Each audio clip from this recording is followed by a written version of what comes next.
Chapter 886. Honey, I'm back. Jiang Tianhao pushed open the door and came in. He was holding his coat with one hand and tugging at his tie with the other. There was a hint of tiredness between his brows. Yizisu hurriedly got off the bed and helped him untie his tie. She smiled gently. Hubby, you've worked hard. Have you eaten? Yes, I've eaten. I'm going to take a shower first. You should sleep early. Jiang Tianhao hugged her and kissed her on the cheek. This meant that he was going to let her go tonight. Yizisu secretly breathed a sigh of relief. Her smile became even gentler. I'm not sleepy yet. I'll wait for you. Jiang Tianhao said, okay, and turned to walk to the bathroom. Yizisu took out clean underwear and a bathrobe from the closet and sent him to the door. Yizisu lay down on her side and closed her eyes to sleep. Her mind was still thinking about things. When Jiang Tianhao finished showering and hugged her from behind, her body suddenly trembled. This was a kind of instinctive fear that she could no longer control. As if he didn't notice, he pulled her into his arms and gently kissed her hair. He whispered, "Good night, honey." "Good night." Only at this moment did her tense body relax. In the darkness, she opened her eyes and coldly stared at a certain spot. Her bright eyes burned with the flames of hatred. Jiang Tianhao also opened his eyes and stared at the back of her head with a complicated expression. This afternoon, Ji Bowen called him to the office and asked him about his and Yizisu's life. He also asked him to treat Yizisu well and not let her suffer. He agreed to everything. He also realized that he couldn't mistreat Yizisu too much. Otherwise, if she couldn't take it and ran to Ji Bowen to complain, it would definitely cause Ji Bowen to be dissatisfied with him. Alas, he had to endure humiliation for the greater good. The woman in his arms, it would be better to slowly teach her a lesson. After that, Yizisu's life got a lot better. Although Yu Xiu was still bothering her, at least Jiang Tianhao was no longer tormenting her. She had time to catch her breath. She discussed with Xiaoi Han that they would not divorce for the time being. She wanted to destroy Jiang Tianhao first.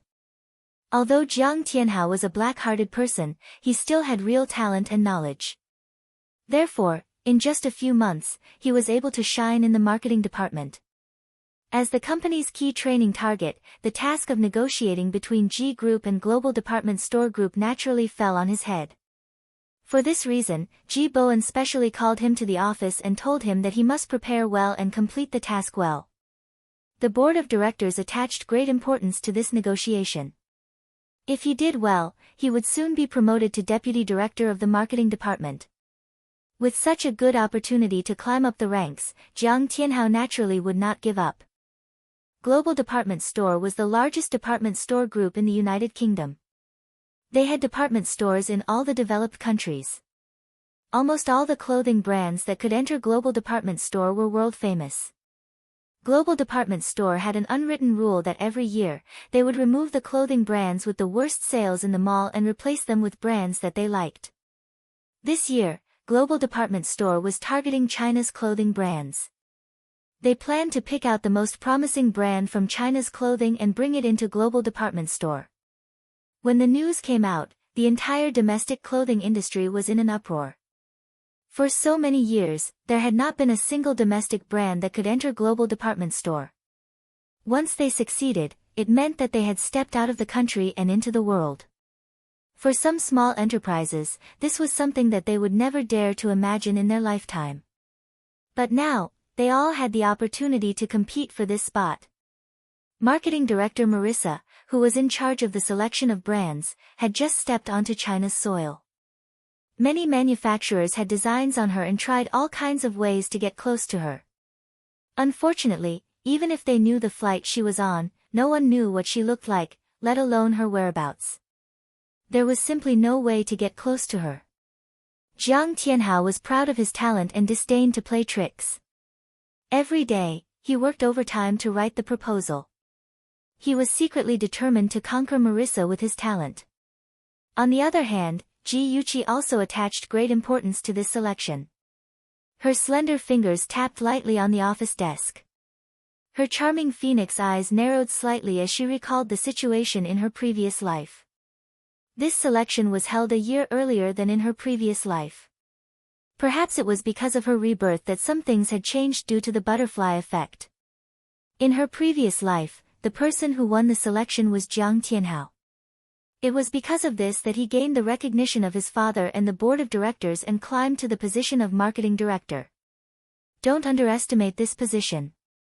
It was the most important step for Jiang Tianhao to get close to the center of power. She snorted coldly. This time, with her around, he could forget about getting his way. Although the G Group's business was important, protecting the G Group was even more important. Thus, she would rather the G Group give up this fat piece of meat to chase him out of the G Group. Moreover, if Free could get this piece of meat, it could be considered as keeping the goodies within the family. The ones who would benefit would be her own family. This was a good deal. The corners of Ji Yuqi's lips curled up, and a determined smile appeared on her exquisite face. Her phone suddenly rang. She stopped smiling and put the phone to her ear. How's the matter going? A man's lazy and magnetic voice came from the phone. Hey, the fish has taken the bait. It's only a matter of time before they file for divorce. I'm still thinking about when to let the mother and daughter meet. Oh, the scene will definitely be exciting. I'm looking forward to it. Ji Yuqi raised her eyebrows and laughed softly. You're really something. No wonder you're the #1 prince. Of course, I'm a professional. The man laughed softly, but there was a subtle bitterness in his laughter. Miss, I've already completed half of the task you gave me. How's the matter I gave you going? Ji Yuqi leaned back in her comfortable chair. Her eyes were filled with warmth as she said calmly, in a week's time, Dr. Johnson will perform the surgery on an. After you've completed your task, you can go to America to accompany her. And will definitely be very happy to see her handsome brother. The person on the other end of the phone was silent for a moment. Then he said slowly in a low voice, has anyone ever told you that you're actually not a bad person? Ji Yuqi was stunned. Complex emotions flashed past her eyes. Her voice was cold. That's because you don't understand the complete me. You don't have to thank me. I'm just doing things according to our agreement. The man laughed softly. This time, there was joy in his laughter. Why do I feel like you're angry? Is it fun to be treated as a bad person? Ji Yuqi was silent for a second. She didn't answer his question and changed the topic. That's not important. What's important is that I have something I need you to do now. Okay, I'm willing to serve my beautiful princess. The man's teasing laughter was heard. Ji Yuqi's mouth twitched. That guy was simply too indecent. Jiang Tianhao was busy planning the selection of Universal Department Store. Every day, he would leave early and return late. Sometimes, he would even bring his work home to deal with it. He didn't have time to deal with Yi Zhisu. Yi Zhisu had the opportunity to sneak out and go on a date with Xiaoyihan. The two of them had sex in Xiaoyihan's residence for a long time. Yi Zhisu leaned into his arms. Her slender fingers peeled the grape skin and fed the flesh to him. He took the opportunity to suck on her fingers and kiss them. The two of them fooled around for a while. Xiaoyihan said sadly, "Baby, when are you going to divorce him?" "I can't wait." Yi Zhisu smiled and comforted him. "Don't be impatient. He was bullied so badly by Jiang Tianhao. He wants to take revenge on him. You won't disagree, right?" Xiaoyihan's eyes lit up and he was in high spirits. "I thought you couldn't bear to part with him. Since it's revenge, then I'm relieved. Baby, tell me, what do you plan to do?" Yi Zhisu frowned. "Actually, I haven't thought about it yet." Xiaoyihan pinched her nose and laughed. "The news has been abuzz recently. It said that Universal Department Store is going to select a clothing brand in China. Doesn't G Group want to get involved?" "Yes, Jiang Tianhao has been busy with this recently." She suddenly looked up at him and narrowed her eyes. Brother Ihan, do you have a good idea? Xiao Ihan raised his eyebrows and said patiently, what if Jiang Tianhao doesn't get a spot in the selection this time? Yi Zis's eyes narrowed. She smiled and kissed his smooth chin. She said coquettishly, Brother Ihan, you're so smart. All the clothing companies participating in the selection emailed their plans to Miss Marissa's assistant. A week later, Marissa announced the final list of companies participating in the selection. There were a total of 5 companies, including G Group and Free Company. The final selection was set to be held on Monday at the 5-star hotel where Marissa was staying. Jiang Tianhao had organized the information the night before and put it in his briefcase. Just in case, he even locked his briefcase in the drawer of his desk. At 8:30 a.m. on Monday, Jiang Tianhao walked into the conference room of the 5-star hotel with his briefcase and 2 colleagues. There were already 3 people sitting in the luxuriously decorated conference room. One of them was Qing Sang, who represented Free Company in the selection. She sat in her seat expressionlessly, with a proposal and information in her hands, waiting for Marissa's arrival. At 9:00 a.m. sharp, the heavy wooden door was pushed open.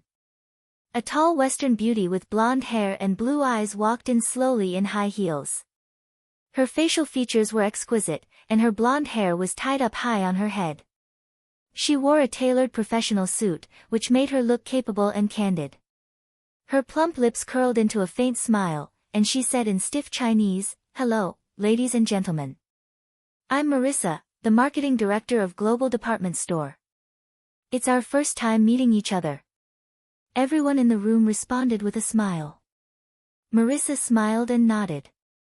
Her beautiful blue eyes turned to the assistant and translator beside her, and she nodded at her.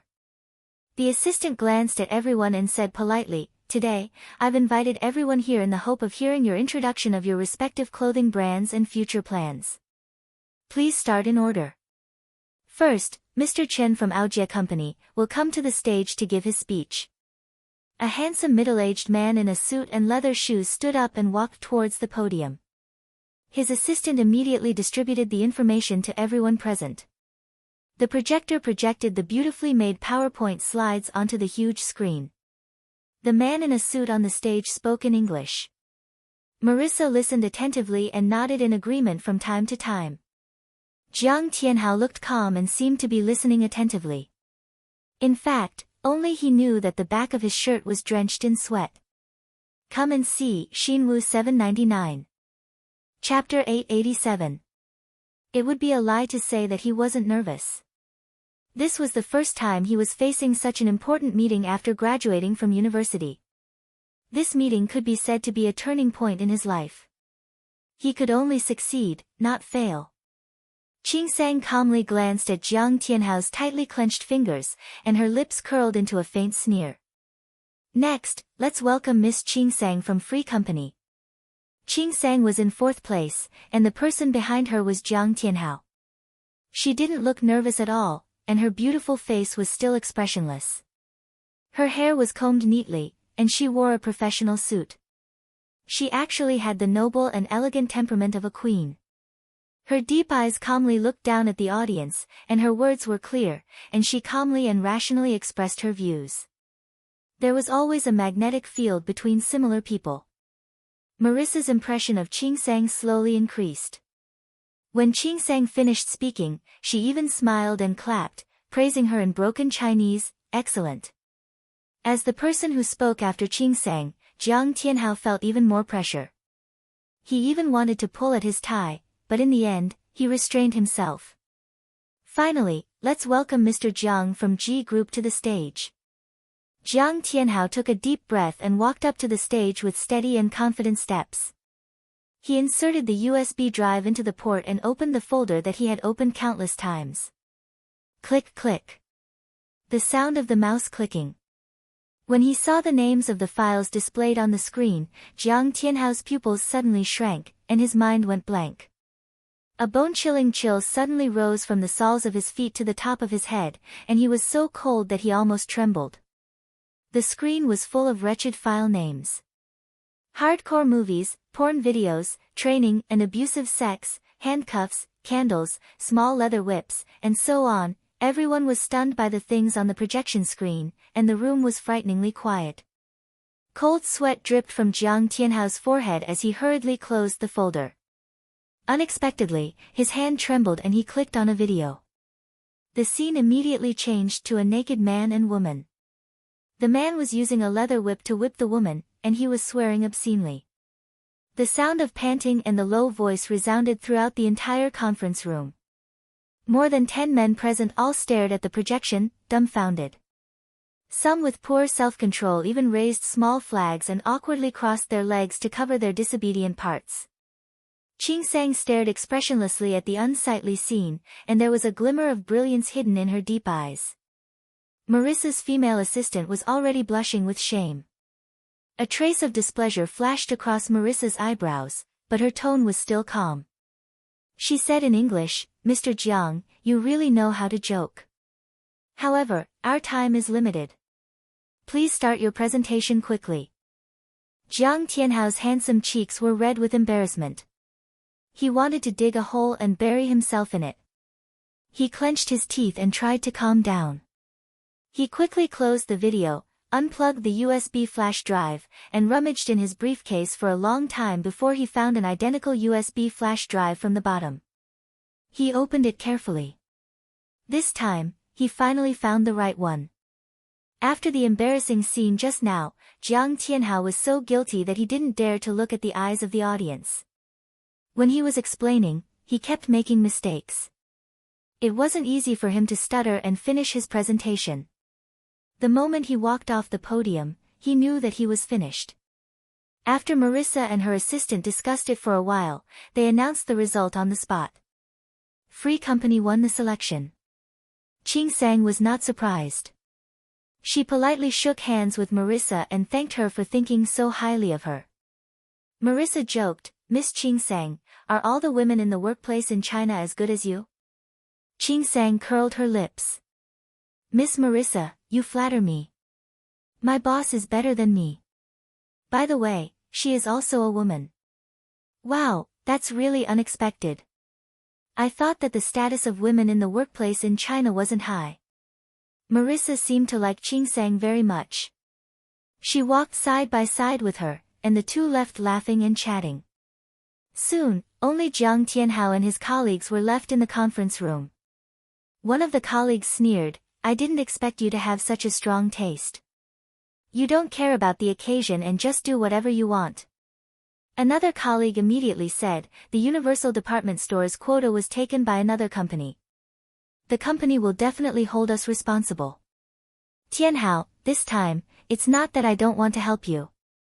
Jiang Tianhao's face was ashen. He put his hands on the table and gritted his teeth. "Don't worry, I won't drag you down." These words were said through gritted teeth, but the two colleagues didn't care what kind of mood he was in.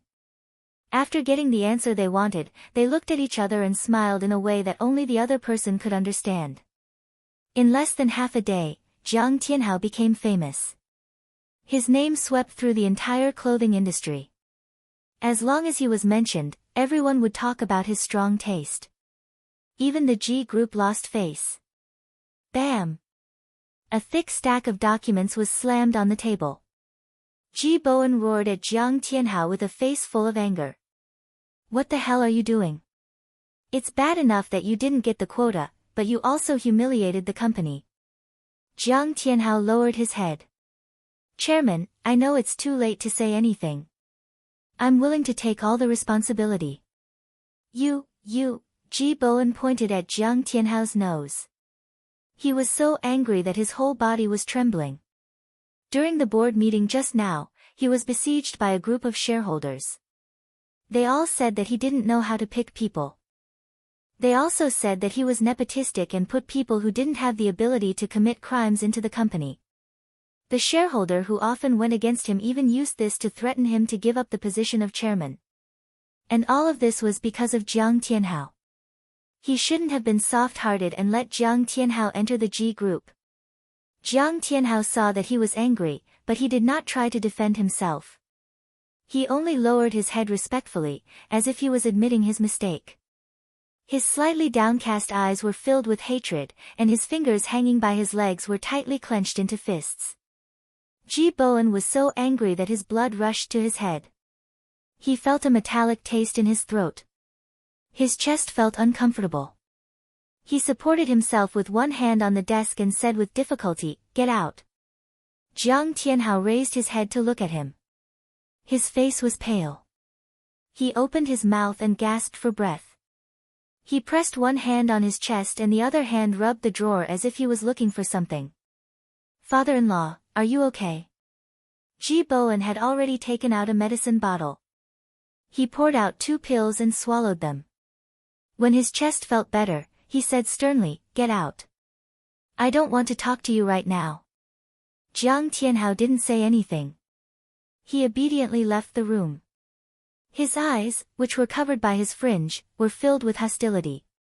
When he came out of the chairman's office, he was greeted by all kinds of colorful gazes. Some were mocking, some were watching a good show, some were indifferent, and some were adding insult to injury.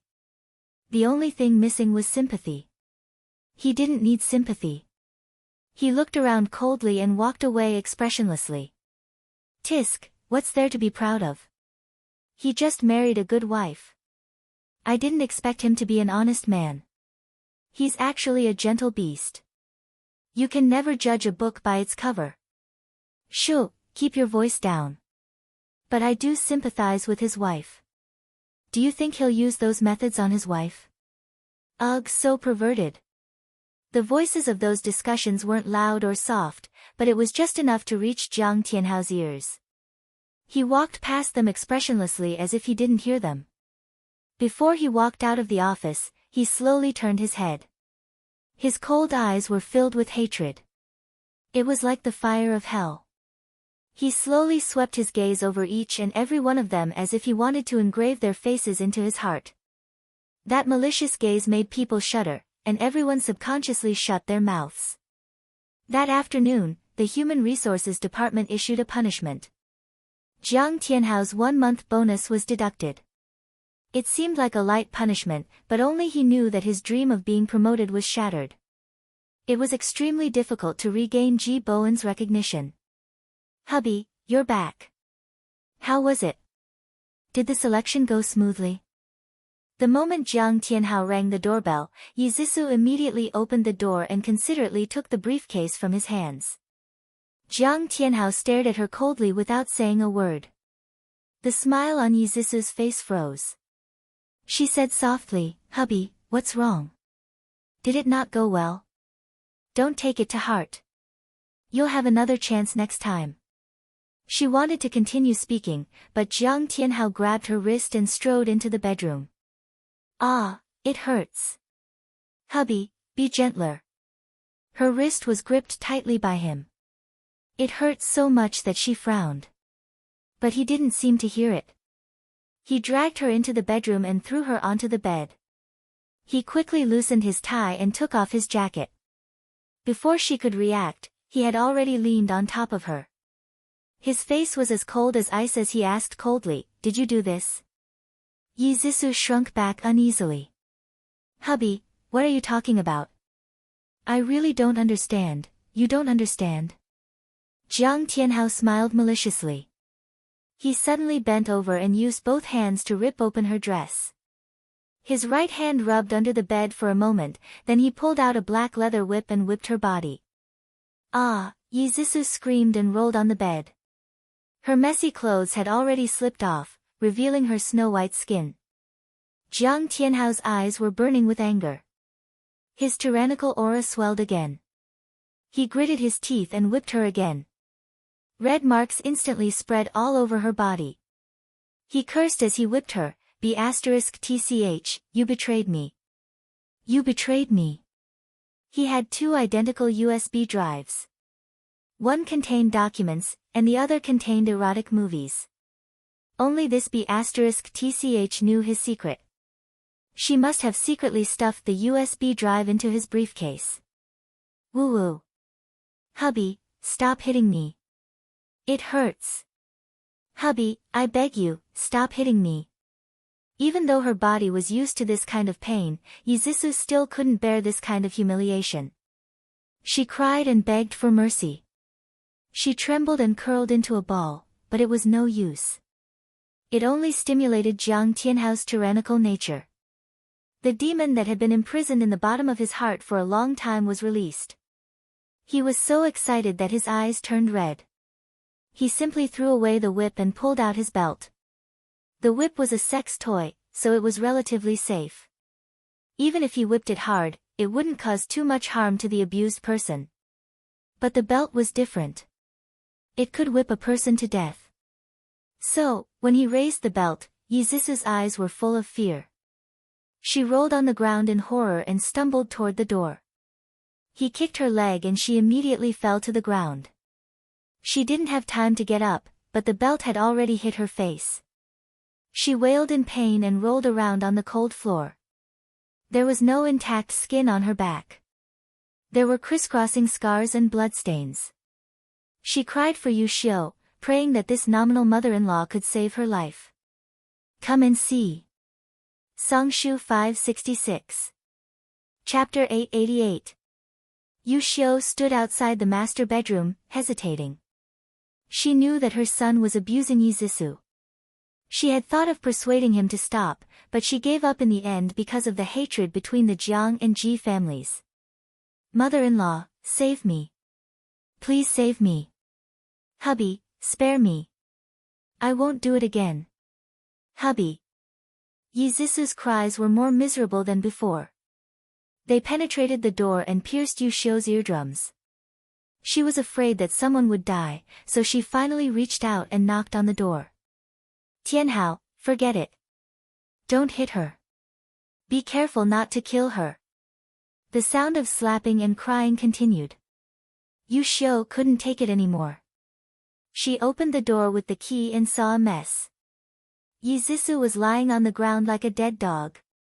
Her back was a bloody mess, and Jiang Tianhao was half naked. His eyes were terrifyingly red, and his face was as ferocious as a demon. He had no rationality and only knew how to whip her over and over again. Yu Xiu was scared out of her wits. She quickly grabbed his wrist and said incoherently, Son, look at me. I'm your mother. Don't hit her anymore. She'll die if you hit her again. Son. Tianhao, what's wrong? Don't scare your mother. Tianhao. Jiang Tianhao's mind was in a mess. A familiar female voice kept ringing in his ears. He turned stiffly and looked at the worried face of the woman in front of him. His red eyes gradually regained their clarity. He let go of his hand and the belt fell to the ground. He saw Yizisu lying lifelessly on the floor. Her body was a bloody mess. He suddenly panicked. He threw himself on her and checked her breathing. If she was dead, he was done for. Fortunately, she was still breathing. He suddenly raised his head and shouted at the panicked Yu Xiu, Mom, call an ambulance. Yu Xiu picked up the phone and was about to make a call when Jiang Tianhao suddenly thought of something and shouted, No, Mom, don't call. You can't send her to the hospital. If he sent her to the hospital, the doctor would be able to tell at a glance how she got her injuries and might call the police. Yu Xiu was stunned. Then what should we do?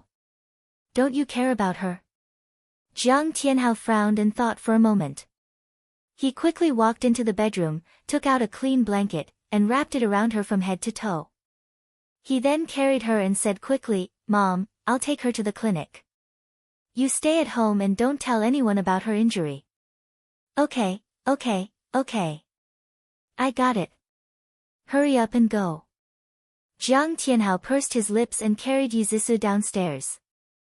After stuffing her into the back seat of the car, he drove the car around the brightly lit streets. Finally, he saw a small clinic with its lights on in an alley. He stopped the car without hesitation and carried her out. The night shift was a man in his 40s. He had a round face and a chubby body. When he smiled, his eyes narrowed into slits and he gave off a sly vibe. Jiang Tianhao stuffed a thick stack of money into his hands and said in a low voice, My wife accidentally fell and hurt herself. Could you please treat her wound, doctor? Don't worry. With me here, your wife will be fine. The doctor smiled and put away the red packet as if nothing had happened. He lifted the blanket and his pupils shrank. However, his expression didn't change and he said calmly, "Wait outside for a moment. I'm going to treat the patient's wound." Jiang Tianhao retreated out of the room. The doctor carefully examined Yizisu's wound and shook his head. It was obvious that she was beaten by her husband. She was really pitiful. However, it was none of his business. As long as he could earn money, it was fine. The doctor spent nearly half an hour treating Yizisu's wound. He applied medicine and gave her a bottle of anti-inflammatory for drip. Then, he opened the door and signaled Jiang Tianhao to go in. Yizisu was still unconscious. Jiang Tianhao sat beside her and saw her frown. Her face was pale and she looked like she was in pain. He only felt his heart was in a mess.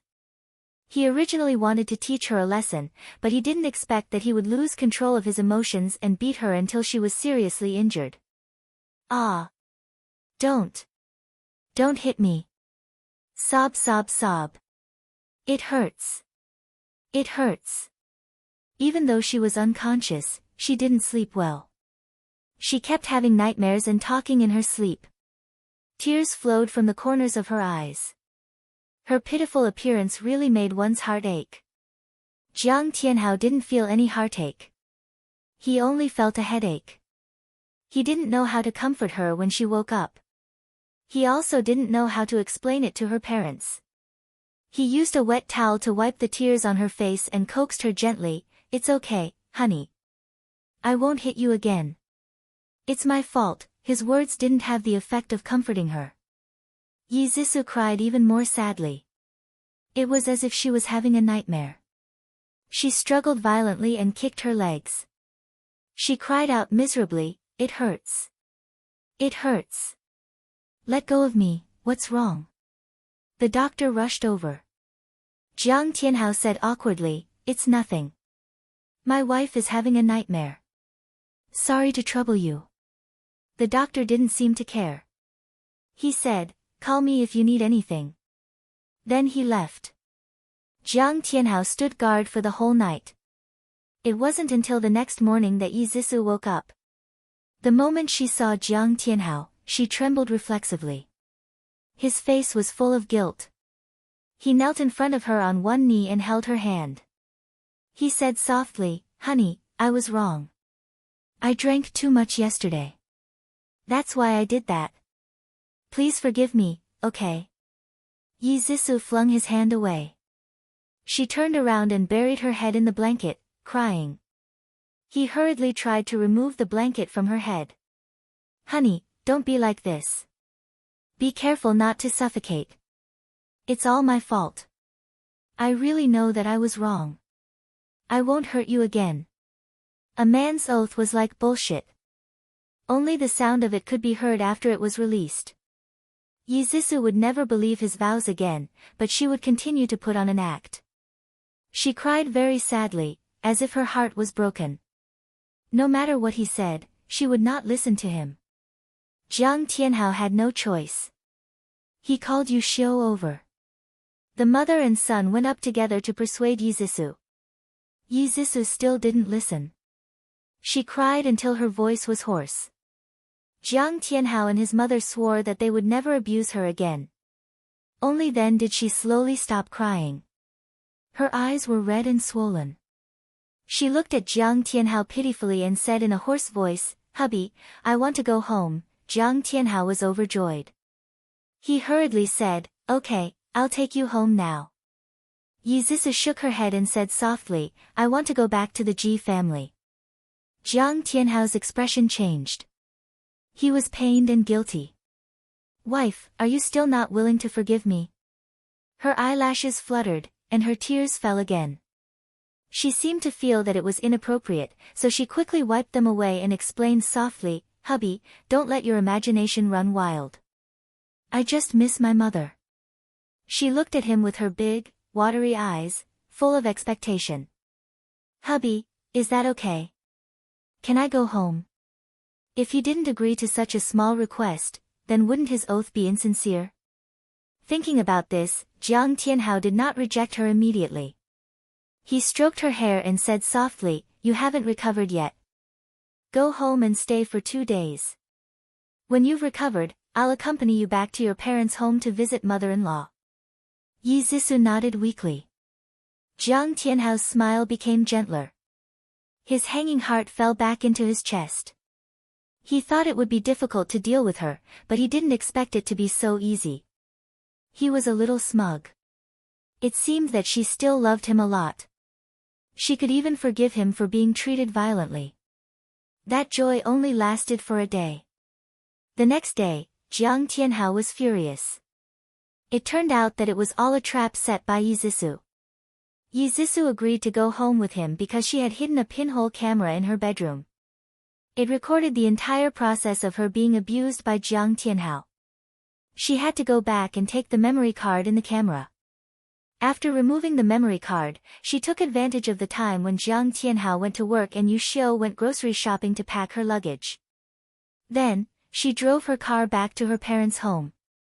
"Mom, you have to help me," Yi Zhisu immediately threw herself on Chen Tingfang when she returned to the Ji family.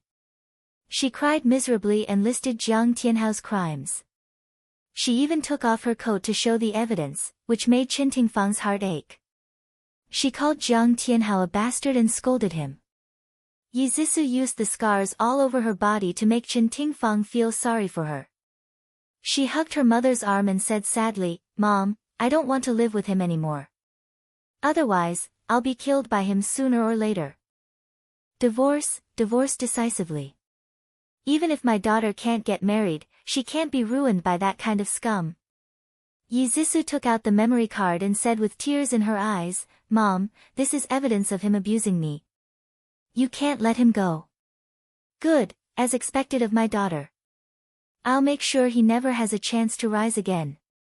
Chen Tingfang immediately called the Ji family's lawyer and asked him to handle the divorce between Yi Zhisu and Jiang Tianhao. Ji Bowen was furious when he found out about Jiang Tianhao's actions. Even if Zhisu wasn't his biological daughter, he still had fatherly feelings for her. He couldn't allow outsiders to bully her like this. He approved of Yi Zhisu and Jiang Tianhao's divorce and informed the HR department to fire Jiang Tianhao. Jiang Tianhao was dumbfounded when he received the lawyer's letter. He couldn't believe that Yi Zhisu would divorce him. Was she crazy? Before he could come back to his senses, the HR manager called him to the office and handed him a dismissal letter. Jiang Tianhao said emotionally, "Manager, what does this mean? Didn't the previous punishment already come out?" The HR manager said expressionlessly, "This is a personal message from the chairman. You have to hand over your work today. You don't have to come to work tomorrow." Ji Bowen's message. It must have something to do with Yi Zhisu. That be *tch, didn't she just get beaten up? She actually dared to divorce him and kick him out of the G group. How despicable. Jiang Tianhao's handsome face was twisted with anger. He crumpled the dismissal letter into a ball and held it tightly in his hand. He didn't care about handing over his work and drove his car to the Ji family's house at the speed of an airplane. He angrily rushed into the villa. He stood in the empty living room and roared at the second floor, "Yi Zhisu, come out. Humph, you've got guts. You actually dared to come here." Chen Tingfang's figure appeared in the corridor on the second floor. She stared at the crazy Jiang Tianhao with disgust and cursed, "You be ****. I handed my daughter over to you and you actually dared to abuse her. Do you think the Ji family is easy to bully?" Jiang Tianhao gritted his teeth and said angrily, "Don't think that your daughter is a good person. If she didn't seduce other people outside, why would I hit her? All of this was caused by her. Call Yi Zhisu out. I want to talk to her face to face." Beauty novel, Hengcha 866. Chapter 889. Bah, you're not clean, yet you dare to falsely accuse my daughter. You're shameless to the extreme. Let me tell you, Jiang Tianhao, if you obediently get a divorce and get out of the G group, I can still spare you this once on account of our past relationship. If you continue to pester me, don't blame me for being rude. Ha, I'd like to see how rude you can be. Jiang Tianhao suddenly laughed eerily. He was no longer impatient and instead sat down leisurely on the sofa. He looked coldly at the people upstairs, his eyes clouded over, and his tone was low and slow. If you don't want Ji Bowen to know what you've done, then call Yi Zhisu out. Chen Tingfang's eyes narrowed, and her mind raced. She realized that Jiang Tianhao might have something on her. Just as she was about to say something, Yi Zhisu suddenly rushed out of the room, rushed to the railing, and shouted, "Didn't you want to talk to me? Okay, I'll talk to you." "Zhisu, don't go." Chen Tingfang grabbed Yi Zhisu's arm, her eyes full of worry. "Mom, I'm fine. Trust me, I won't lose out." Yi Zhisu took her hand away and smiled at her. The room was very quiet, and they could almost hear each other's breathing. Yi Zhisu poured a glass of water for Jiang Tianhao and said indifferently, "Okay, what do you want to talk to me about? Let's talk." Jiang Tianhao looked at the porcelain cup in front of him. His face was printed on the cup, and their names were engraved on the side. The corners of his lips curled up slightly. "You made this yourself on my birthday. The cup you gave me has your face printed on it. I put it in my office and drink from it every day. It's like I'm with you every moment." His tone was a little sad. Yi Zhisu couldn't help but recall how they loved each other in the past. She felt a little disappointed, a little regretful, and even more hatred. She loved him so wholeheartedly, but he pretended to love her in order to use her. Her lips curled into a mocking smile, and she said indifferently, "So you still remember? I thought you'd forgotten everything." "Jiang Tianhao, touch your conscience and answer me. Have you ever loved me?" Jiang Tianhao was slightly stunned. His face darkened, and he said, "Even now, are you still doubting my love for you? Zhisu, even though I've done some wrong, it's all because I love you too much. I thought you'd betrayed me, so I was so impulsive." "Oh, is that so?" Yi Zhisu didn't comment as she stroked the hair by her ear.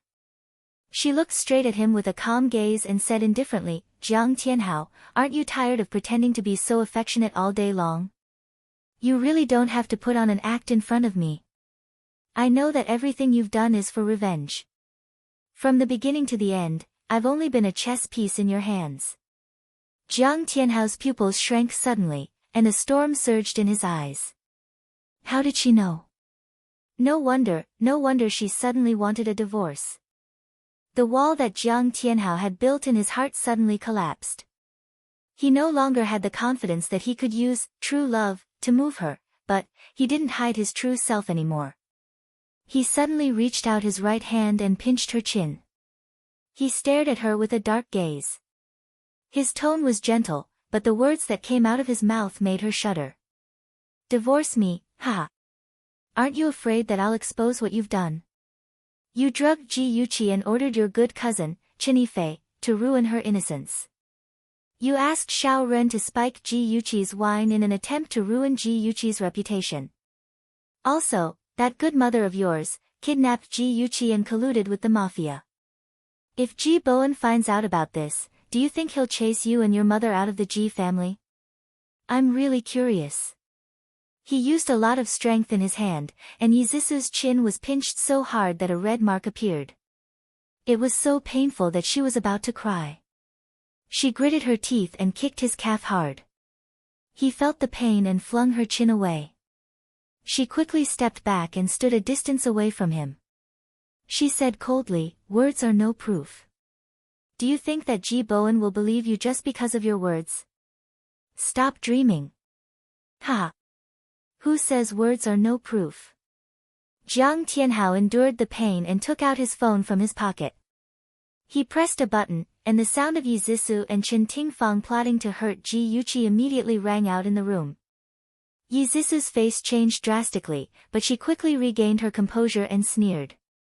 "You have the nerve to bring out such a thing? What a joke. Who knows if you're taking revenge by getting a voice actor to imitate our voices? Other than this, I have something even more interesting." Yi Zhisu had already seen how vicious Jiang Tianhao could be. Of course, she didn't dare to take the risk. She bit her lip and said hatefully, "If you want to lose your reputation and no longer be able to stay in Ing City, then go ahead and expose those so-called evidence. At most, we'll fight to the death. No one will benefit from it." Jiang Tianhao's gaze darkened. "What do you mean by that?" She sneered. "What I mean is that I will announce to the world that you're a pervert who likes to use sex and violence. In the future, no rich miss will dare to marry you. Your dream of becoming a rich man will also be shattered. Not only will G Group not want you, but other companies won't want you either. Do you think everyone will believe you?" "Ha, what a wonderful reversal." Yi Zhisu returned his words to him. "I have something interesting too. If you want to see it, you can see it online in half an hour. How about it? Do you want to take a gamble? You secretly filmed it." Jiang Tianhao glared at her with eyes full of hatred. It seemed like he would pounce on her and tear her to pieces in the next second. Yi Zhisu was suddenly not afraid.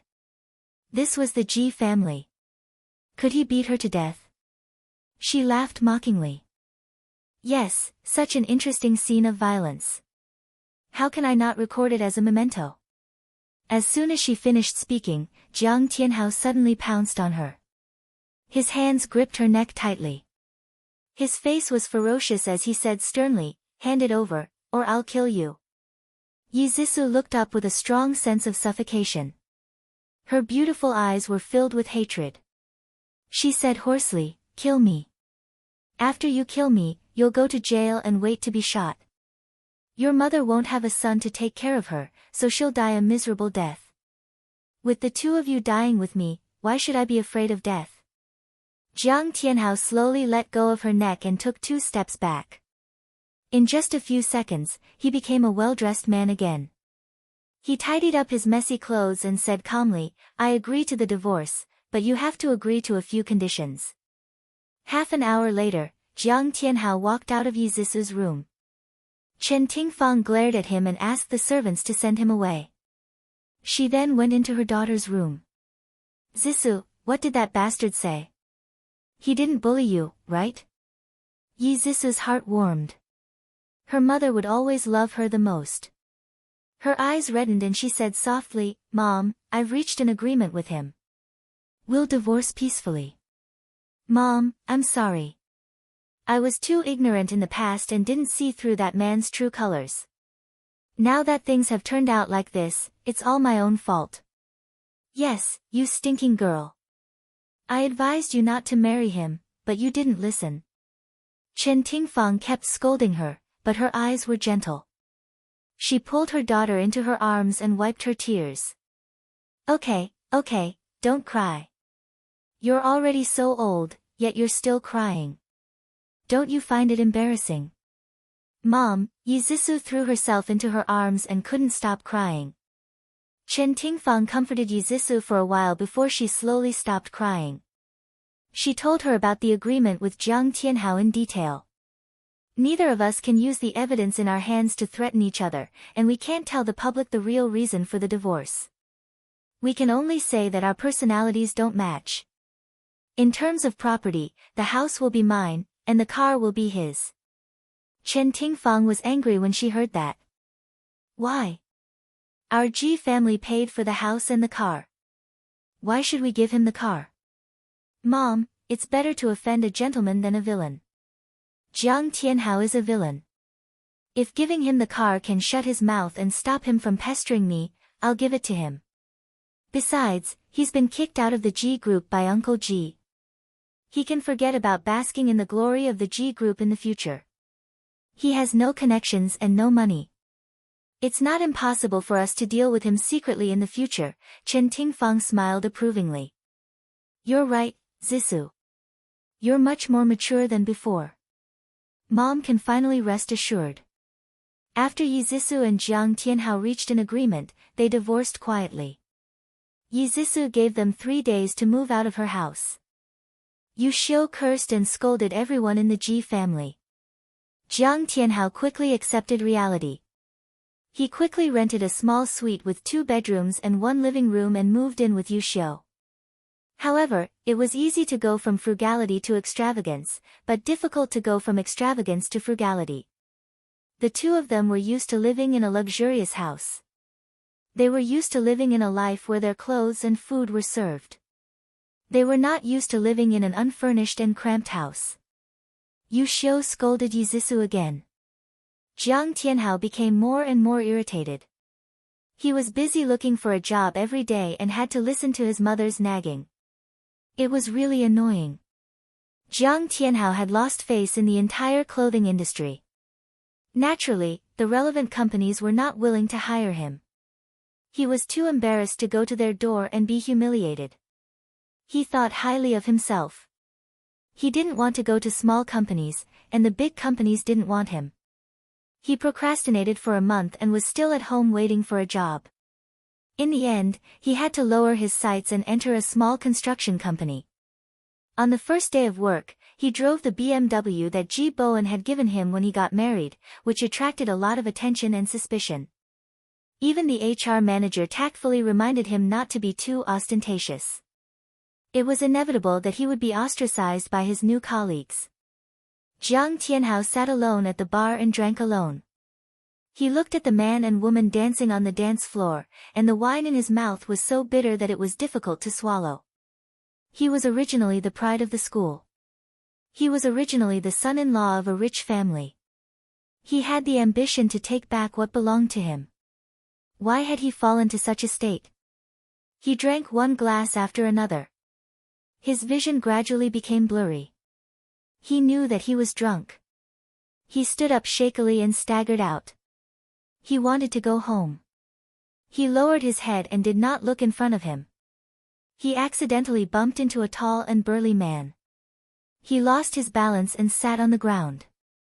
The burly man grabbed his tie and lifted him up from the ground. He said angrily, "Mother f***, don't you have eyes?" Jiang Tianhao felt uncomfortable being grabbed by the strong man. He frowned and was about to speak when his stomach churned. He couldn't control himself and vomited into the strong man's arms. The strong man closed his eyes in disgust and angrily punched Jiang Tianhao. Ad. Hungcha 866. Chapter 890. F***ck, that's disgusting. I'll beat you to death today. The burly man quickly took off his clothes. His arms were bare as he punched and kicked Jiang Tianhao, who was sprawled on the ground. The people around them watched anxiously, and no one dared to step forward to stop them. It was only when Jiang Tianhao lay motionless on the ground that the owner of the bar was afraid that he would die. Only then did he step forward to persuade Jiang Tianhao. The brawny man spat on the ground and cursed, "What bad luck." He then swaggered away. In the bar, the music was still playing. The men and women dancing on the dance floor were not disturbed by the scene at all. Yizisu was in Xiao Yihan's arms. Her sarcastic gaze fell on Jiang Tianhao, who was sprawled on the ground like a dead dog. Xiao Yihan bit her earlobe and chuckled softly. "Are you satisfied, my baby?" Yizisu turned her face to the side and kissed his lips. She whispered, "I'm very satisfied. Thank you for helping me vent my anger." The two of them kissed more and more passionately. In the end, Xiao Yihan pressed her body tightly against his chest and whispered, "Let's go back to the car." She didn't say anything and bit his chest. He took a deep breath and said, "Little vixen, see how I'll deal with you later." She was like a seductive vixen as she lay in his arms and giggled happily. He gritted his teeth, carried her horizontally, and walked out quickly. Jiang Tianhao happened to be sprawled in the middle of the road. He didn't hesitate to step over him. Yizisu leaned her face on Xiao Yihan's shoulder and stared at Jiang Tianhao with a half-smile. Her lips parted slightly as if she was saying something. Jiang Tianhao's entire body was in pain, and his cheeks were swollen like a pig's head. He struggled to open his eyes, and in a daze, he saw Yizisu lying on top of a man, giving him a strange smile. Jiang Tianhao's blood rushed to his heart, and his vision turned black as he fainted. After the divorce, Jiang Tianhao was down and out, but Yizisu was like a fish in water. She was rejuvenated. She started a new relationship without telling her family. She had a romantic relationship with Xiao Han and finally crossed the last line of defense. After coming out of the bar, the two of them were entangled endlessly. From the car to Xiao Han's apartment, the two of them hugged and kissed passionately. The wind howled throughout the night. The next day, when Yizisu woke up, she heard the sound of running water coming from the bathroom. The frosted glass door projected Xiao Han's tall and straight figure. She couldn't help but think of the wind from last night, and her cheeks burned. She got up weakly.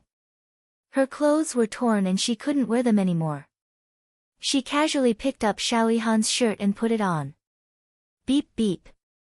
Xiao Han's phone suddenly rang. It was the sound of a text message. She hesitated whether she should peek, but in the end, curiosity won out. She quietly picked up the phone. The sender was Sister Chen.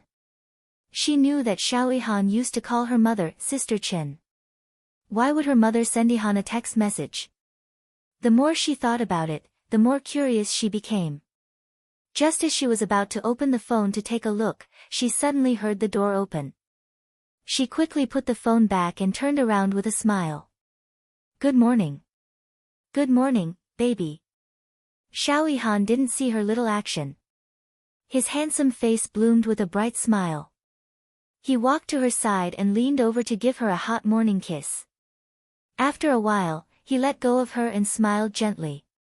Baby, go wash up first. I'll make breakfast for you. She blushed and nodded.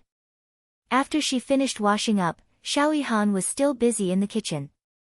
Even though he was wearing an apron, it didn't affect his handsomeness at all. Feeling her gaze, he turned his head and smiled gently. Don't stand here. It's too smoky. Watch TV or play on the computer for a while. Breakfast will be ready soon. Yizisu's heart softened. He was the first man to cook for her. She thought that she had really fallen in love with him. The silver phone was placed on the coffee table. It was obvious that the owner had moved it. Yizisu picked up the phone and opened it to take a look. The text message from Sister Chen had disappeared. She flipped through her inbox. There was not a single message from Sister Chen. They were all text messages with her. She then checked the call records. There was also no message from Sister Chen. What was going on? Could it be that he and her mother were hiding something from her? Otherwise, why would he delete the text messages with her mother? Yizisu frowned. She began to feel suspicious. Beep beep. The phone rang again. This time, Yizisu didn't hesitate. She immediately opened the message from Sister Chen. I miss you. Let's meet at the usual place this afternoon. She turned pale with fright. Her fingers trembled and she almost threw the phone to the ground. She held the phone tightly with both hands and muttered to herself, No, I must have misunderstood. Mom and Ihan are good friends. That's right, that's it. Baby, what are you talking to yourself about? Xiao Ihan walked out of the kitchen with a plate in each hand. He had a warm smile on his handsome face. Yizisu was shocked. She gripped the phone tightly to hide her panic. She smiled stiffly and said, No, nothing. It's done. Do you need my help? No, it's time to eat. Oh, okay. Yizisu hid the phone behind her back. When she walked to the sofa, she secretly threw his phone on the sofa when he wasn't paying attention. Yizisu ate the meal blandly. On one hand, she couldn't help but wonder about the relationship between Xiao Yihan and Chen Tingfang. On the other hand, she was worried that Xiao Yihan would find out that she had secretly read his text messages. She was really conflicted and frustrated. Xiao Yihan was oblivious to it. He treated her gently and considerately as usual. He wiped the milk from the corner of her mouth with his finger and chuckled. Baby, you're so cute. Yizisu wanted to reply with a smile, but she couldn't. After struggling for a long time, she finally mustered up the courage to say, Han, I heard your phone ring just now, and then I read your text messages. Do you blame me? A complicated look flashed across Xiao Yihan's eyes, but he maintained his smile. Silly, it's not a big deal. Why would I blame you? He took a sip of milk and asked casually, who sent it? Yi Zhisu stared into his eyes without blinking and said slowly, it's from my mom. She said she wants to meet you at the usual place. Xiao Yihan's eyes flickered, and his smile was a little unnatural. So it's Sister Chin. Some time ago, she said she wanted to start a small business and asked me to give her some advice. She probably asked me out to talk about this. Yi Zhisu's fingers clasped the table tightly. Her throat was dry. She was very good at reading people's expressions. She was sure that Yihan was hiding something from her. She slowly took a breath and smiled. Since you have something to do in the afternoon, you don't have to accompany me. I'll go to the concert with my friends. Xiao Yihan held her hand and said apologetically, I'm sorry, baby. When I'm done, I'll make it up to you. It's okay. Business is more important. Yi Zhisu's smile was very beautiful, but her heart was very uncomfortable. A chill actually stood her up for her mother. Between them. She couldn't think about it anymore. If she continued to think about it, she would go crazy. In the Grand Hotel lobby, a handsome man and a fashionably dressed woman wearing sunglasses walked side by side. When they stepped into the elevator, Yi Zhisu immediately came out from behind a pillar in the lobby and quickly chased after them. The elevator stopped on the 12th floor. Yi Zhisu watched as her mom, Chen Tingfang, held Xiao Yihan's arm and walked into room 1205. Why couldn't they talk in a cafe or a restaurant? Why did they have to talk face to face in a hotel room? Yi Zhisu couldn't control her imagination anymore. She gritted her teeth and went downstairs to book the room next to theirs. Like a gecko, she stuck her whole body to the wall and tried to eavesdrop on what was going on in the room next door. However, the soundproofing of the hotel room was quite good, so she couldn't hear anything. She stomped her feet in frustration and picked up her phone to call the front desk. A few minutes later, the sound of knocking echoed in the empty corridor. Then, a sweet female voice said, "Hello, I'm the hotel's waitress." The waitress waited at the door for about half a minute before the person in the room opened the door. A handsome and tall figure stood in front of her. His upper body was bare, and there was a towel wrapped around his waist. His firm chest muscles were well defined, and there was no excess fat. His figure was simply amazing. The waitress's cheeks flushed red. She looked down in panic and said softly, "Sir, the champagne and steak you ordered are here." Xiao Yihan glanced at the food cart behind her and frowned unhappily. "I think you're mistaken. I didn't order these things." "Ah." The waitress looked up in shock. "You didn't order them?" Xiao Yihan frowned even more. "No. I am sorry to disturb you." The waitress hurriedly bowed apologetically. When she looked up again, the man in front of her had already retreated into the room and slammed the door shut. She let out a long sigh and muttered to herself, "How could this be? It's clearly room 1205. After the waitress pushed the food cart away, Yi Zhisu walked out from behind the huge vase. She clenched her fists and bit her lip so hard that it almost broke. She saw clearly that Xiao Yihan had come out with only a towel wrapped around him. Did he need to take a shower to talk business? There must be something going on between him and Chen Tingfang. She slammed the door shut and roared angrily in the empty room. She punched the pillow with both fists and gritted her teeth as she roared, Why? Why are you stealing my man when you're my mother? Ah, I hate you, Chen Tingfang, I hate you to death." Chen Tingfang was an old woman. Xiao Yihan couldn't possibly like her. She must have seduced him and forced him. Despicable, this was too despicable. Yi Zhisu flew into a rage. She grabbed the vase on the coffee table with both hands and slammed it against the wall. Bang! The broken pieces scattered all over the floor. She was still angry, so she picked up the ashtray and threw it against the wall as if she was hitting someone's head. Then she stared at the scratched wall and laughed hysterically. Her beautiful eyes were filled with a frightening viciousness and resentment. She whispered word by word, "Even if you're my mother, don't even think about stealing my man." Clang, a faint sound came from next door. Chen Tingfang was pressed under Xiao Yihan's body. She suddenly felt uneasy and avoided his intense kiss. She frowned and said, "Yihan, I think I heard something." Xiao Yihan bit her neck and said in a muffled voice, "Don't worry about it. Focus." "Ah, mm." As he teased her skillfully, she threw her worries to the back of her mind. She wrapped her arms tightly around his neck and pressed him closer to her. She indulged herself and sank into a sea of desire with him. The door to the next room finally opened. Seeing Chen Tingfang nestled in Xiao Yihan's arms like a little bird, Yizisu's hatred for Chen Tingfang deepened as she watched their backs disappear at the end of the corridor. Awesome Novel, Xinwu 799. Chapter 891. That night, Yizisu did not return home. She stayed over at Xiao Yihan's house and passionately made love to him. She had a crazy thought in her mind. She wanted to squeeze him dry so that he would never be able to fool around with Chen Tingfang again. She knew that her thoughts were childish, but there was no way she could control it. Late at night, Xiao Yihan hugged her in his arms and fell into a deep sleep. She tried to call out his name, but he did not respond. She quietly withdrew from his arms and rummaged around the room barefooted.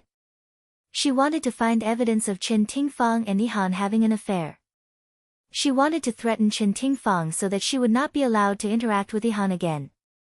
After searching for more than half an hour, she did not find anything. She did not even find a group photo. She sat in front of the desk dejectedly and messed up her hair with both hands. She was in an extremely bad mood. She inadvertently raised her head and saw the laptop on the desk. Her eyes suddenly lit up and she quickly turned it on. Password. What was the password? She bit her finger and entered Xiao Yihan's birthday. No. Then she entered Chen Tingfang's birthday. Still, it was not right. The third time, she hesitantly entered her own birthday. She actually succeeded. Yizisu felt a little better. She thought that Xiao Yihan must love her. Otherwise, he would not have used her birthday as the password.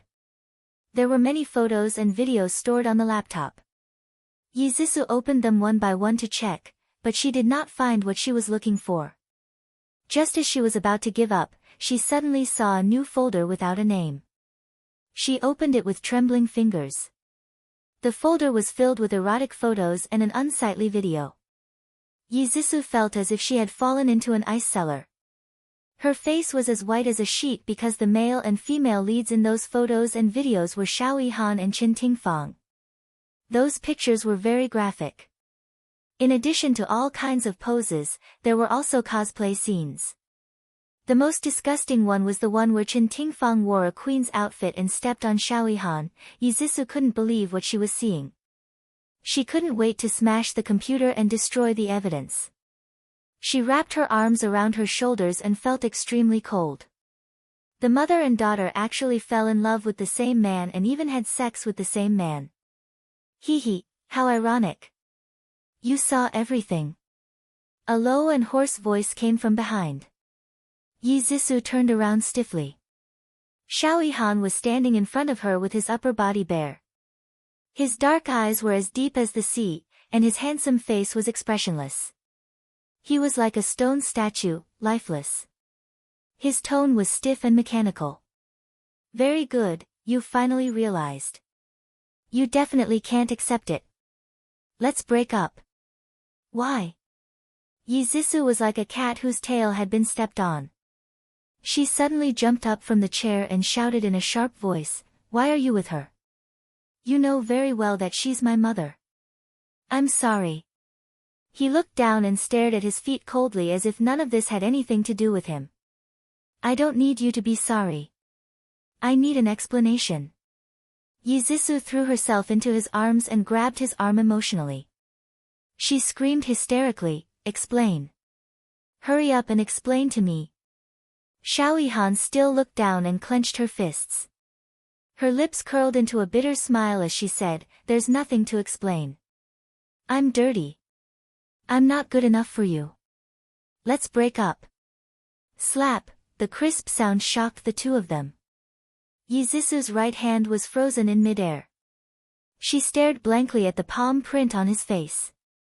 Tears rolled down her cheeks and she suddenly covered her face. She cried heartbreakingly, "How could you do this to me? I love you so much. Why did you lie to me? Have you never loved me? You're a liar, a liar." Xiao Yihan's body trembled. He finally looked up slowly and stared at Yizisu. At that moment, Yizisu finally saw his eyes clearly. His dark eyes were filled with pain. He didn't say a word and just looked at her sadly. It made her heart ache. In the silent night, only her sorrowful cries could be heard. After some time, he spoke again. His voice was hoarse like sandpaper. It's not what?" She stared at him with tears in her eyes. Her heart was filled with anticipation. He took a few steps forward with difficulty and hugged her tightly.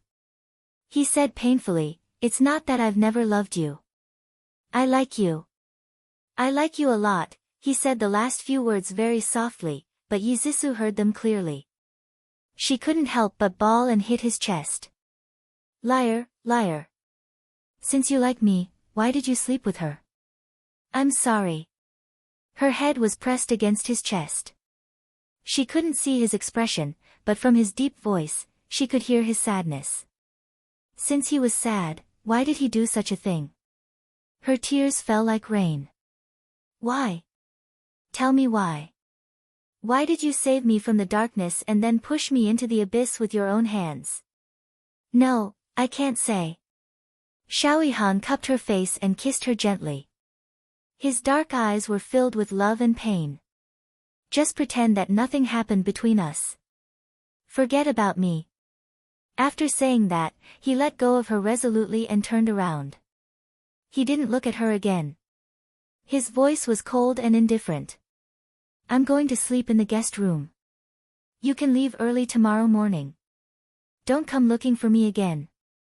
"Xiao Yihan, I won't allow you to leave. If you don't make things clear today, I'll..." Yizisu shouted anxiously at his back.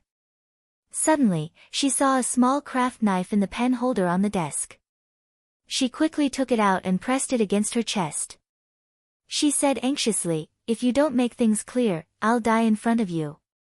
Xiao Yihan turned around abruptly and saw that she was holding a small knife in her hand. His expression changed drastically and his eyes flashed with panic. He quickly reached out to stop her. "Zisu, put the knife down. Don't do anything stupid." "No, I won't put it down. If you don't make things clear, I'll die in front of you. Anyway, you don't want me anymore. What's the point of me living?" Her eyes were hazy with tears. His face was pale and he shook his head sadly. "Why do you have to force me? Because I love you." Yizisu tightened her grip on the knife. The tip of the knife pierced her skin and dark red beads of blood flowed out.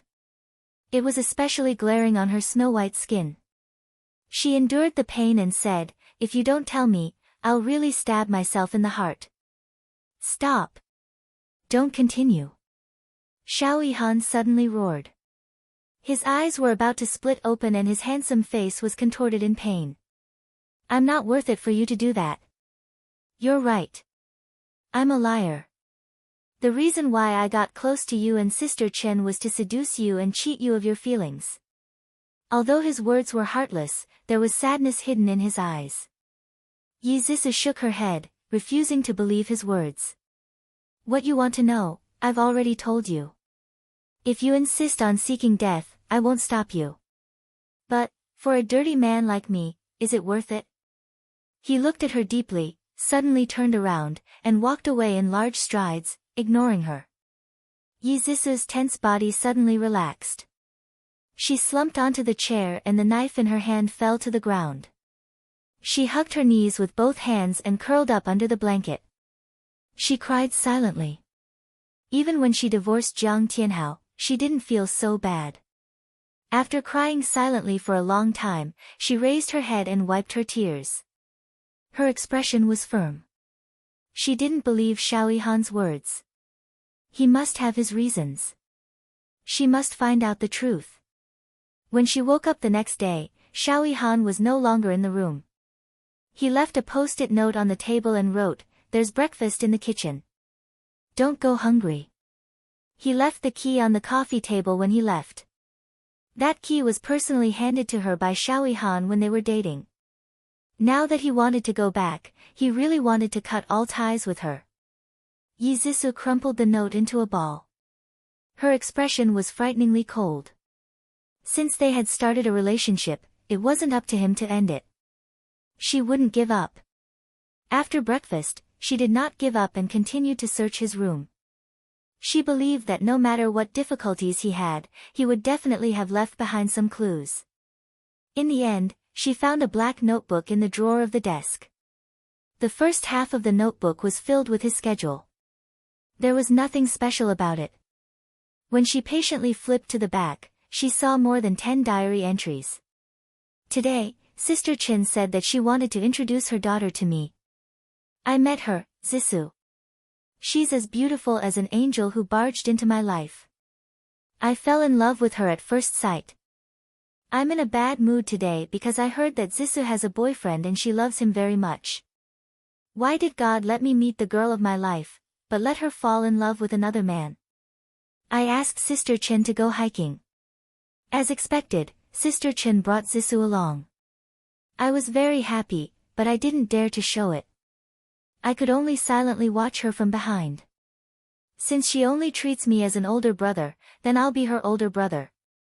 But why does my heart feel so bad? Yi Zhisu flipped through several diary entries. They were all related to her. Only then did she realize that Xiao Yihan had fallen in love with her a long time ago. He had always been silently watching her from behind. Even that time when she met him in the underground parking lot of Jiang Tianhao's company, he had done it on purpose. He comforted her when she was sad. He wiped away her tears when she cried. When she took revenge on Jiang Tianhao, he reached out to help her. When everyone scolded her for being shameless, he stood bravely by her side. He had done so much for her, but he had always kept it from her. She sniffled and her tears fell uncontrollably. Her tears turned the ink black. She quickly wiped the tears on the paper and continued reading. Couldn't fall asleep. My mind was filled with her. I wondered what she was doing now. I didn't dare to call her because she was already married to another man. Felt terrible and drank 2 glasses of wine. Sister Chin suddenly called. She said that she was drunk and was at a bar. She asked me to pick her up. When I arrived, Sister Chen was surrounded by a few men. I helped her out and wanted to send her home. She didn't want to go back. She said that she didn't want others to see her. I took her to my apartment. She was drunk and wanted to drink with me. I was also very bored, so I drank a few glasses with her. I didn't expect that after I got drunk, I would mistake her for Zhisu. After I sobered up, I saw Sister Chen lying in my arms. I almost broke down. I didn't know what to do. Sister Chin said that we should treat it as if nothing had happened. Everything would go back to how it was before. I agreed, but I knew that we could never go back to how it was before. I was dirty. I didn't deserve the pure Zhisu. Attention, Hengcha 866. Chapter 892. I thought that night was just a nightmare, but I didn't expect Sister Chin to come looking for me again. She said she was very lonely and wanted someone to keep her company. She said she liked the young and energetic me. I wanted to reject her, but she threatened me and said she would tell Zhisu about what happened that night. In the end, I compromised. I didn't want Zhisu to know about my unbearable side, even though she didn't care about me at all. Yi Zhisu gritted her teeth so hard that they almost shattered. She had never hated Qin Tingfang so much. How could her biological mother do such a despicable thing? I was forced again. I hated myself so much that I wanted to numb myself with alcohol. I didn't expect to meet Tang Feng and Zhisu. Zissou was drunk and was held in Tang Feng's arms. I was jealous and snatched her away from him. She lay in my arms and cried. She cried that Jiang Tianhao cheated on her and betrayed her. She was the treasure in my heart, but she was ruined by another man. My heart was about to break. I was very conflicted. On one hand, I wanted to protect her and give her happiness. On the other hand, I felt that I was dirty and unworthy of her. I was conflicted and in pain. Until one day, I found out that Jiang Tianhao was using domestic violence against her. That was when I made up my mind to snatch her away. Since other men couldn't give her happiness, then I would give her happiness myself. I asked her to go to a concert. I was already prepared to propose to her, but Sister Chin contacted me again. I was afraid that she would tell Zissou about us, so I had no choice but to go. I had no choice but to lie to Zissou. When I saw her disappointed expression, I hated myself for being so powerless. This was the last entry in the diary. Zissou had already burst into tears when she read this. She clutched the notebook tightly in one hand and slammed her fist on the desk with the other. Each hit was heavier than the last. She didn't stop until the back of her hand was red and swollen. She tried to vent her emotions in this way, but it was useless. She was so miserable that she felt like dying. She no longer wanted to call that woman mother. What kind of mother was she to a lover who forced her daughter to marry? Zissou waved her arms and pushed everything around her to the floor. Then, she only took a key and ran out of the room agitatedly. She wanted to go home immediately and confront Chen Tingfang face to face. Running to the underground parking lot, Zissou's head, which had been clouded by anger, slowly cleared up. She remembered that she should have brought the notebook with her. Otherwise, Chen Tingfang would definitely deny it. She turned around and went upstairs. When she returned to Xiaoyihan's apartment, the study room was in a mess. The notebook that she had thrown away earlier was nowhere to be found. Zissou couldn't find the notebook, so she copied the photos of the boat from Xiaoyihan's computer. At the Ji residence, Chen Tingfang was wearing sunglasses and lying on a hanging bed in the garden, comfortably sunbathing. When she heard footsteps, she opened her eyes and saw Zissou standing beside her. She said unhappily, "Mom, I have something to tell you." Chen Tingfang took off her sunglasses and looked at her curiously. "What's wrong? Who provoked you?" Zissou gritted her teeth and tried hard to control her emotions. She forced a smile. "Let's go back to the room and talk." The room was very quiet. The mother and daughter sat facing each other, and neither of them spoke first. After a while, Chen Tingfang's patience ran out. She frowned and said, "Zissou, what's wrong with you today? If you have something to say, say it quickly." Zissou lowered her eyes and stared at the teacup in her hand to hide the deep anger in her eyes. She said softly, "Mom, I want to be with Xiaoyihan. What do you think?" "Xiaoyihan?" Chen Tingfang's voice suddenly rose, and she almost jumped up from the sofa. She immediately realized that she had overreacted, so she lowered her voice and said gently, "Zissou, I thought you didn't like Xiaoyihan. Why did you suddenly mention him?" Zissou pursed her lips. "I think he's quite good. He's handsome, capable, and has a good personality. He doesn't mind that I was divorced before, and..." She paused and suddenly looked up. Her dark eyes stared straight at Chen Tingfang and she smiled. "And I like him." Chen Tingfang was shocked. The mother and daughter actually fell in love with the same man. Oh my God, just thinking about it made her feel ridiculous. Her nails dug deep into her palms. She forced herself to calm down and said slowly, "Zissou, are you serious? You've fallen in love with Xiaoyihan?" Zissou's smile became brighter. She nodded and said sweetly, "Yes, Mom. Yihan likes me too. We're even planning to get married." "No, that's impossible. I mean, even if you two like each other, you should ask for the opinion of your family." Chen Tingfang's expression was extremely ugly.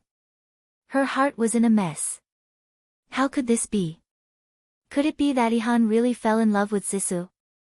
This thought was about to drive her crazy. She stood up and held her forehead with one hand. She said frantically, I'm not feeling well. I'll go back to my room first. Let's talk about you and Xiao Ihan in 2 days. She walked to the door in a flustered and helpless manner. Yi Zissou looked at her back and sneered.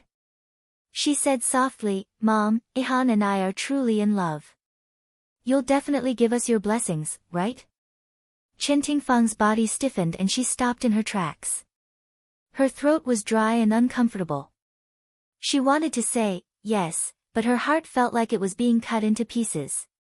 She couldn't say it, so she ran out of the door in a flustered manner. Humph, you're trying to steal your own daughter's man. You're really shameless. Yi Zissou clenched her fist and held a USB drive in her palm. If Chen Tingfang wanted to fight to the end, she would no longer care about their mother-daughter relationship and fight to the death. In short, Xiao Ihan was hers. He was definitely hers. Chen Tingfang called Xiao Ihan's phone again and again, but all she got was, the number you have dialed is switched off. She anxiously and angrily threw her phone on the floor. She paced around the room in frustration. What should she do? If Zissou and Ihan were truly in love, should she give them her blessings? However, when she thought about how she could no longer have anything to do with Ihan, she felt so miserable that she wanted to cry. Ihan, Ihan. Where are you? Why aren't you picking up the phone? Chen Tingfang had completely lost the rationality that a woman her age should have. She held a lady's cigarette between her fingers. As she smoked, she grabbed her hair in frustration. She looked like she had aged a few years in an instant. Before she knew it, the sky had turned dark. It was not until the servant knocked on the door and invited her downstairs for dinner that she snapped out of her daze. She said tiredly, I'm not feeling well. I won't be going downstairs. She sighed deeply and opened the window to ventilate the room. She wanted to get rid of the smell of smoke as soon as possible. She said that she was not feeling well and that Ji Bowen would definitely come upstairs to see her later. Sure enough, as soon as she laid down in bed, Ji Bowen opened the door and came in. I heard that you're not feeling well. Do you want me to call the doctor? She coughed weakly. It's okay. I just have a slight cold. I'll be fine after a nap. Bowen, you can sleep in the guest room tonight. I'm worried that you'll be infected. Ji Bowen said, okay. I'll get the servants to make you a bowl of porridge. Okay, sorry to trouble you. Hurry down and eat. Don't let the children wait too long. Okay. Rest well. After the soft sound of the door closing, the room returned to a dead silence. Chen Tingfang's eyes welled up, and tears rolled down her cheeks. Ever since she got together with Ihan, her relationship with Ji Bowen had become even colder. Even if the two of them were lying on the same bed, they had never done anything like husband and wife. The phrase, bedfellows, was used to describe the two of them. She quickly wiped away her tears and picked up her phone. Unwilling to give up, she dialed Xiao Ihan's number again. She did not expect that the call would go through this time. The moment she heard Xiao Ihan's voice, her tears almost fell again. Her voice was thick and nasal as she asked anxiously, Ihan, where are you? I want to see you. Tingfang, I told my parents about us. I thought that they would support us, but I didn't expect them to send bodyguards to tie me up. His magnetic voice was filled with loneliness as he said, Tingfang, I told my parents about us. I thought that they would support us, but I didn't expect them to send bodyguards to tie me up. Chen Tingfang was so anxious that she stomped her feet. What? Why are you so silly? Your parents definitely won't agree to our relationship. How are you now? Are you okay? Are you hurt? I'm fine. The bodyguards stole my phone. I stole it while they were asleep. Tingfang, they're going to bring me back to America tomorrow. However, I won't let them succeed. I'll definitely escape. Wait for my news. Ihan, you must be careful. Between you and Zissou. Beep beep. The call was suddenly cut off. Chen Tingfang called again, but the phone was turned off. She was in a terrible mood. The bodyguards must have woken up and realized that Xiao Han was on the phone, so they took his phone away again. She was so annoyed that she stomped her feet. She was so anxious, but there was nothing she could do to help Xiao Han. Chen Tingfang suffered for the whole night, waiting for Xiao Han's news. However, after that phone call, the two of them did not contact each other again. The next morning, she went downstairs for breakfast with 2 dark circles under her eyes. Ji Yuqi and Ji Yunhan had already finished eating and went to school. Ji Bowen had also gone to the office. Only Yi Zissou was left at the dining table. Yi Zissou looked up at her. "Good morning, Mom." "Good morning." Chen Tingfang felt guilty and did not dare to look into her eyes. She pulled out a chair and sat down. Yi Zissou took a sip of milk and laughed softly. "Mom, did you not rest well last night? Is there something on your mind?" "No, I'm just a little uncomfortable." "Is that so? I thought you were still thinking about me and Brother Ihan." Yi Zissou spread jam on the bread as she said, "Oh, by the way, I mentioned Ihan and I to Uncle Ji last night. Uncle Ji said that as long as Ihan's character is good and trustworthy, he won't interfere with us. I just realized that Uncle Ji is actually a very good person." With that, she nodded affirmatively and asked with a smile, "Mom, what do you think?" Chen Tingfang smiled stiffly. "Yes, you're right." Yi Zissou's smile faded and she said calmly, "Mom, I hope you won't interfere with us. If you insist on interfering, I might do something bad." Chen Tingfang's expression changed and she stared at her in disbelief. "What do you mean by that?" Attention, Hengcha 866. Chapter 893. Yi Zissou said calmly, "Nothing much. I just want to protect my happiness." "Mom, I call you Mom, and I hope you're worthy of this title. Isn't it your responsibility as a mother to make your daughter happy?" Chen Tingfang's heart thumped wildly. She seemed to understand something from her daughter's indifferent expression. Her throat tightened and her voice was dry. "Zissou, are you misunderstanding something?" Yi Zissou looked at her coldly. "You know very well whether it's a misunderstanding or not. You really disgust me." She deliberately emphasized the word disgust, like she was grinding it between her teeth. Chen Tingfang felt a chill all over her body. Yi Zissou used her fork to stab the strawberry jam spread on the bread. The red strawberry jam looked like fresh blood gushing out of her body. She glanced at Chen Tingfang provocatively from the corner of her eyes and threw the fork on the plate with a clang. She stood up arrogantly. "I'm full. Enjoy your meal." "What kind of attitude is that?" Chen Tingfang pressed a hand to her chest. She was so angry that her liver hurt. Yi Zissou glanced at her disdainfully and sneered. She didn't want to argue with her anymore. On the way to school, Yi Zissou called Xiao Han. The phone rang for a long time, but no one picked up. She didn't give up and called again and again. Finally, Xiao Han's deep and hoarse voice came from the other end of the line. "We're done." Yi Zissou gripped the steering wheel tightly and gritted her teeth. "The things you said are nothing to me. Xiao Han, I don't mind.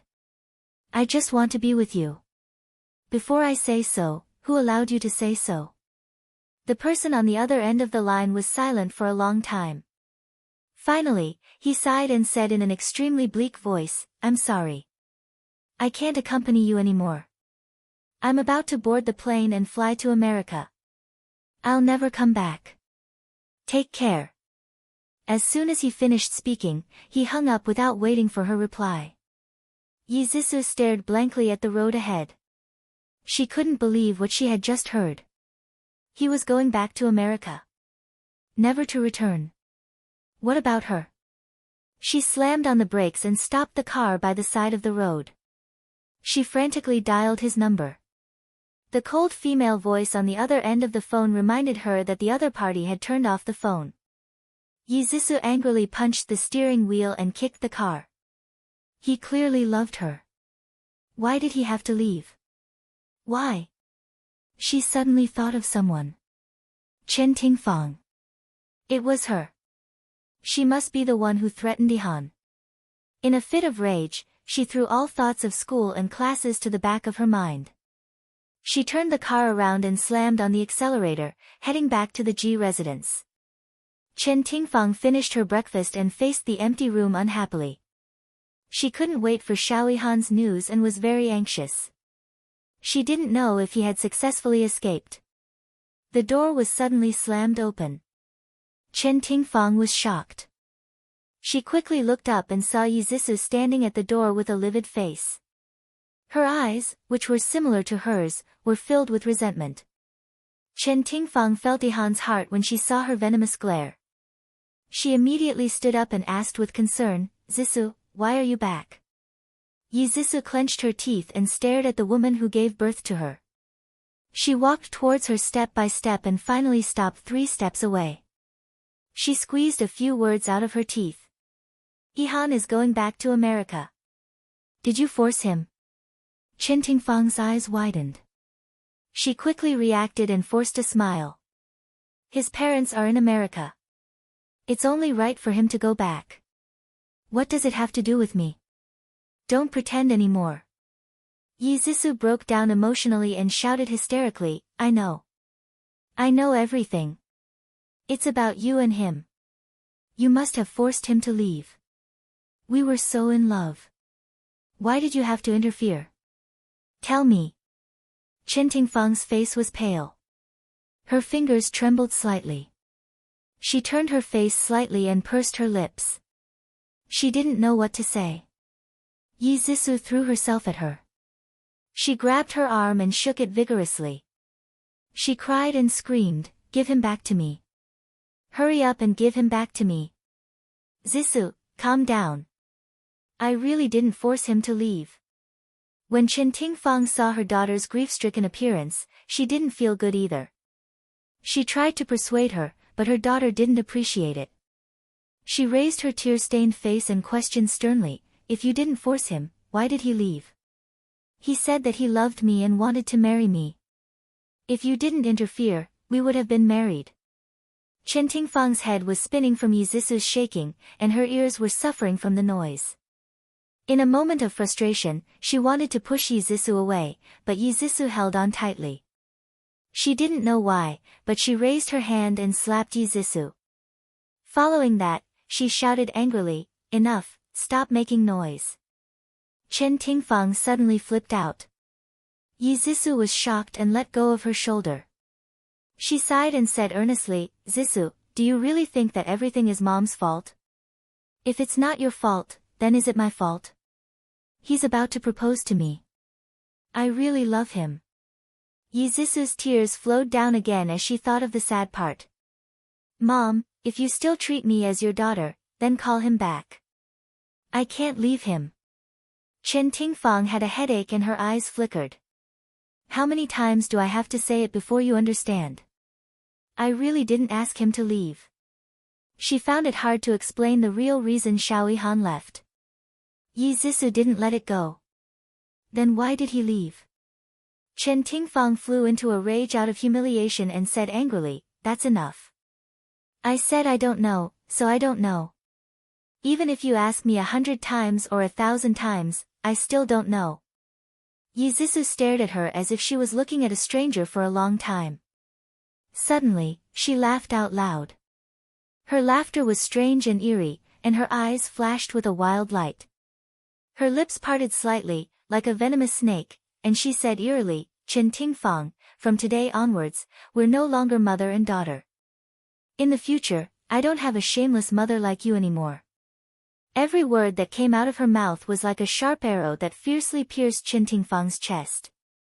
She clenched her fists tightly and her voice was sharp because of urgency and anger.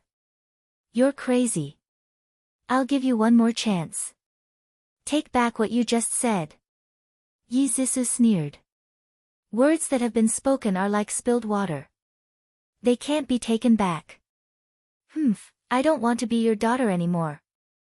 Chen Tingfang's face was as pale as a sheet.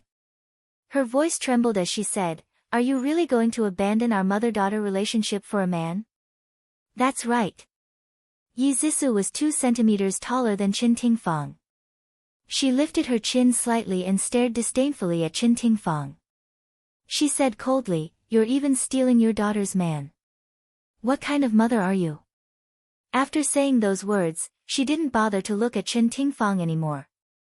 She turned around arrogantly and left, leaving Chen Tingfang standing there like a soulless puppet.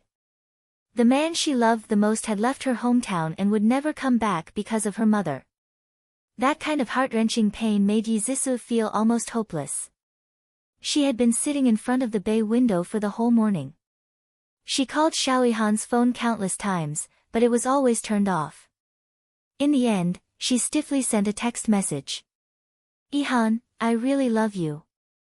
Just take it as me begging you. Come back, okay? If you don't want to come back, tell me your address. I'll go find you. I miss you so much. I really miss you." After waiting for the whole afternoon and then the whole night, she finally received a call from an unknown number in the wee hours of the morning. It was Xiaoyihan's voice. "Zhisu, I've arrived in America." Yi Zhisu excitedly got up and said anxiously, "Han, did you see my text message? If you don't want to come back, I'll go to America to find you. Can you tell me your address?" The sound of heavy traffic could be heard on the other end of the phone. She could tell that he was driving. "Have you really thought it through? Give up everything in China and come to America." "I've thought it through. As long as I can be with you, I don't mind anywhere. Yihan, I miss you so much." "I miss you too, baby." His voice was much gentler. "It's early in the morning in China. Did I disturb your rest?" "No, no. Actually, I've been waiting for your news." Yi Zhisu's heart was filled with sweetness as if she had eaten honey. After acting coquettishly for a while, she said, "Yihan, quickly tell me your address. I'll get a visa as soon as possible and come find you." His voice was unbelievably gentle. "Okay, my address is..." A loud bang interrupted his voice. Yi Zhisu heard the loud bang from the phone and her heart almost stopped. Her voice trembled as she called out, "Yihan, what's wrong? Yihan?" There was no response. "Yihan! Yihan!" Yi Zhisu screamed at the top of her lungs. Each scream was more mournful than the last. She realized that something bad had happened and a huge panic engulfed her. Her whole body trembled uncontrollably. "Yihan, hurry up and answer me. Nothing can happen to you. Nothing can happen to you." After a long, long time, almost as long as a century, Yi Zhisu finally heard Xiaoyihan's weak voice intermittently. Cough cough. "Zhisu. I'm sorry. I love you." The deathly silence returned to her ears. Yi Zhisu felt as if she had fallen into an ice cellar.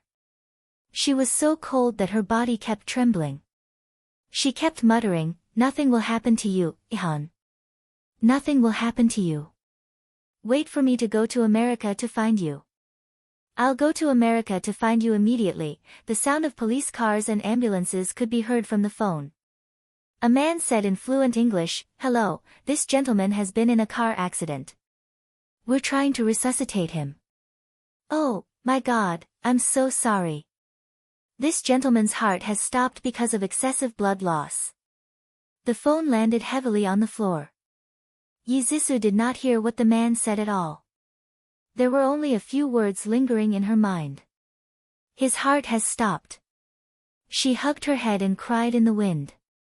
No, her miserable cries were particularly clear in the silent night. Even though the villa's soundproofing was good, her sorrowful cries could still be heard in other rooms. Ji Yuqi was in a deep sleep. When she heard the cries in a daze, she turned over and continued to sleep soundly. Ji Yunhan was woken up. He scratched his hair in frustration and covered his head with the quilt. Chen Tingfang hesitated for a while. She put on a jacket and walked to Yi Zhisu's room. She gently knocked on the door. "Zhisu, are you okay?" Welfare, Songshu 566. Chapter 894. There was no other response in the room except for waves of miserable cries. Perhaps she still couldn't accept the fact that Xiaoyihan had left. Chen Tingfang sighed sadly and silently turned to leave. At a time like this, Zissou definitely didn't want to see her.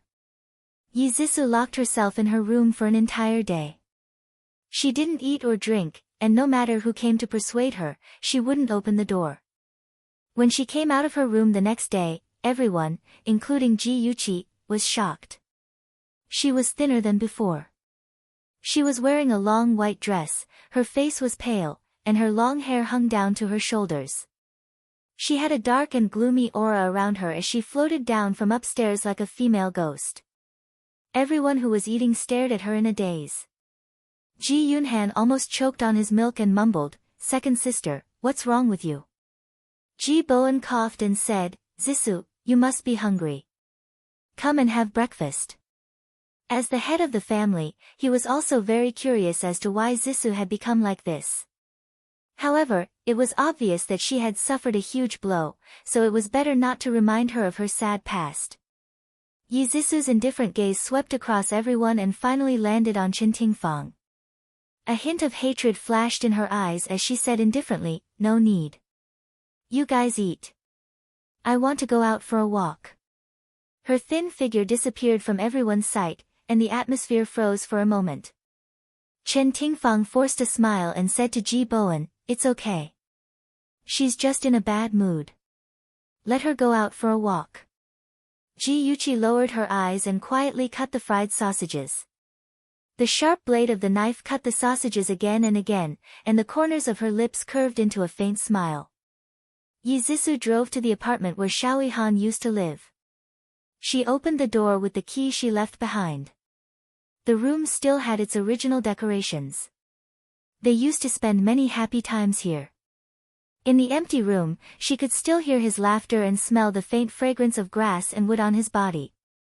Her tears fell once again. She covered her mouth and cried silently. "Ihan, why are you so cruel? After I fell in love with you, you left me alone." She didn't know how long she had been crying. Her eyes were red and swollen, and she almost couldn't open them. She hadn't eaten for a long time, which caused her blood sugar to be low. Her vision turned black. She leaned against the wall and closed her eyes to rest for a while before she felt slightly better. The study was still as messy as it had been the other day. She squatted on the floor and searched everywhere, trying to find the notebook that Xiaoyihan had left behind. However, after searching the entire study, she could not find it. She did not know where it had gone. She wanted to keep his personal belongings as a memento, but he didn't like to take photos. There was not a single photo in the room. He had taken all the clothes in the wardrobe with him. Other than the furniture, there was only a computer left. She turned on the computer with a pained and desperate heart. She flipped through the photos of him and Chen Tingfang. Her heart was filled with hatred. If it wasn't for Chen Tingfang forcing him, he wouldn't have left China and wouldn't have gotten into a car accident in America. It was all Chen Tingfang's fault. She stared at Chen Tingfang's familiar face in the photos and wanted to bite her to death. At Yingcheng International Airport, a tall and handsome man with a pair of sunglasses rested on the bridge of his nose. His right hand was pulling a suitcase and his left hand was in his trouser pocket. He was leisurely waiting to board the plane. With such a handsome face, he attracted a lot of attention. Even the stewardess took a few more glances at him. If Yi Zissou saw him, she would definitely faint from shock. This was because he was Xiaoyihan, who had died in the car accident. Before boarding the plane to New York, Xiaoyihan took off his sunglasses and took one last look at the city. There was a hint of nostalgia in his dark eyes and his sexy thin lips were slightly curved. It was obvious that he was in a good mood. The plane had not taken off yet. He sat by the window and looked at the city that he had lived in for many years. There was a hint of disappointment in his heart, but more than that, he was looking forward to a new life. His slender fingers swiped on his phone and answered the call. His lips curled into a faint smile. "Miss, the mission is complete. You just have to wait for the results.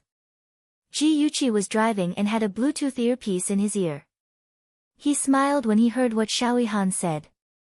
Sure, I've never doubted your ability. Xiao Yang, the doctor said that An's eyes are recovering well. If you hurry over, you can accompany her to remove the gauze. Xiao Han, whose real name was Xiao Yang, smiled wider and said in a warm voice, I want to be the first person An sees after she recovers her sight. After saying that, he paused and said slowly, Yuqi, thank you. Thank you for everything you've done for us. Ji Yuqi laughed softly. Don't be too touched. I'm just doing what I should according to our deal. Xiao Yang's eyes sparkled. He knew that she did not need his gratitude, but he would never forget her kindness. When Xiao Yang was in junior high school, Father Xiao drove a car borrowed from a friend and took the whole family out to play. Unexpectedly, he was so tired that he drove and got into a car accident. Father Xiao and Mother Xiao were seriously injured and died. His sister, Xiao Anpen, was only 8 years old when she lost her eyes and could no longer see this colorful world. Since then, Xiao Yang and his sister relied on each other. Their relatives helped them, but as they grew older and their expenses increased, their relatives gradually stopped visiting. Xiao Yang chose to drop out of high school and worked 2 jobs every day to support himself and his sister. He was good-looking, so many people harassed him when he was working. Finally, one day, he walked into a nightclub with the idea of saving money for his sister's surgery. He was good-looking, young, and innocent, and quickly won the favor of the female customers. The store also spent a lot of effort to cultivate him into a graceful, elegant, and well-spoken young master, causing the customers to flock to him like a flock of ducks. He was the #1 in the store, and could even choose his own female customers. He saved a lot of money, but he still couldn't do the surgery for his sister because the success rate of the same surgery in the country was too low, and he couldn't wait for a suitable cornea. Xiao Yang would always remember the day Ji Yuqi came to him. He thought that she was no different from those rich girls who went to nightclubs to indulge themselves and look for excitement, but she didn't. She took off her sunglasses, revealing a pair of intelligent and charming eyes. She smiled and said, Xiao Yang, do you want your sister to regain her sight? He couldn't refuse her help. He signed an agreement with her. She would find the best hospital and the best doctor for An, help her regain her sight, and pay all the expenses during this period. Not only did she do it, but she also bought an extra apartment for the siblings to live in. She even helped them get a green card so that they could stay in the United States and start a new life. Xiao Yang remembered everything Ji Yuqi did for him. He swore that if he had the chance, he would repay her. According to the agreement, Xiao Yang deliberately got close to Chen Tingfang, seduced her, and got evidence of her infidelity. He also instigated the relationship between Chen Tingfang and Yi Zisu, causing them to turn against each other. Thinking of this, he took out a black notebook from his bag. It was the notebook that Yi Zisu couldn't find for a long time. It recorded his love for Yi Zisu and his slander of Chen Tingfang. Of course, he wouldn't let Yi Zisu keep such written evidence. When he got off the plane, he would destroy it with his own hands. From then on, Xiao Han would completely disappear from the world. The one who would get a new life would be him, Xiao Yang. After ending the call, Ji Yuqi narrowed her eyes slightly and the corners of her lips curled up. Yi Zisu, don't let me down. Please work hard to fight with your mother. Yi Zisu didn't let her down. In a state of sadness and anger, she sorted out the photos of Chen Tingfang and Xiao Han and sent them to Ji Bowen's office anonymously. Of course, Yi Zisu didn't lose her mind. She wouldn't publicize it and let everyone know. That would also affect her own reputation. Ji Bowen opened the package and saw the photos inside. He was so angry that his blood pressure rose and he almost fainted. His fingers trembled as he flipped through the photos. Because of the angle of the photos, Chen Tingfang's face was exposed in each photo, so no one would mistake her for someone else. As for the wild man's face, he didn't know if the photographer did it on purpose, but he didn't expose his face at all, so no one could recognize who he was. It was only a dozen or so photos, but it took him a full hour to finish reading them. The veins on his forehead were bulging, and his eyes were burning with anger. His cold and handsome face was covered with dark clouds, which was very frightening. Ji Bowen didn't even care about the meeting in the afternoon. He took the photos and went home angrily. When he found Chen Tingfang, she was entertaining a few rich ladies at home. The four of them gathered together to play mahjong. Chen Tingfang saw his livid face and knew something was wrong. She quickly smiled and said, "Honey, why are you back? I invited a few friends to play at home. This is Mrs. Lin, Mrs. Wang, Mrs. Zhang." Ji Bowen stood at the door like a black-faced deity. He didn't greet the other ladies. Mrs. Lin was the best at reading people's expressions. She quickly smiled and said, "I'm not playing anymore. I'm not playing anymore. I lost terribly today." "Good, I'm tired too. Sister Chen, Mr. Ji, we'll take our leave first." The three madams tactfully said their goodbyes and left.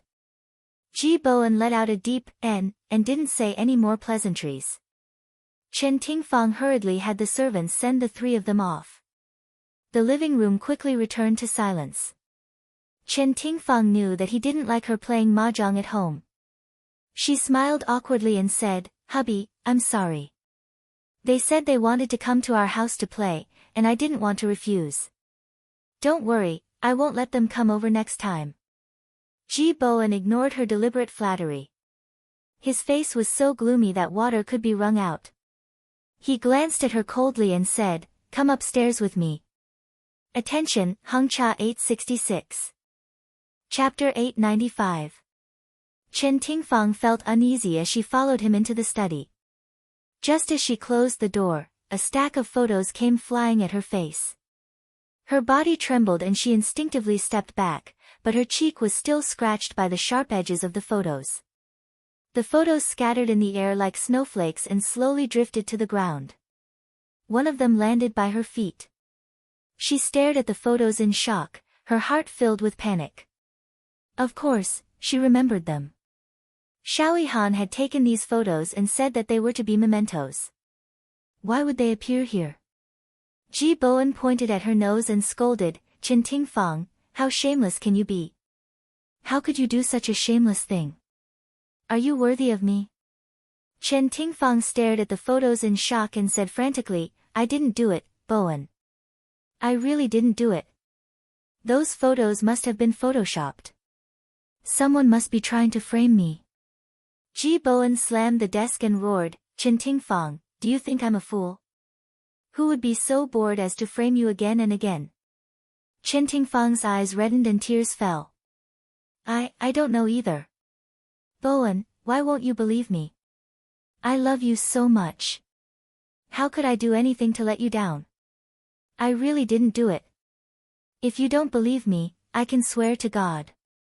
She raised her hand and swore, "If I did anything to let you down, I'll be struck by lightning and die a horrible death. All right. Even if you say a lot of things this time, I won't believe you again." She was the one who had shattered his trust in her. As a man, he couldn't tolerate being cuckolded by his wife.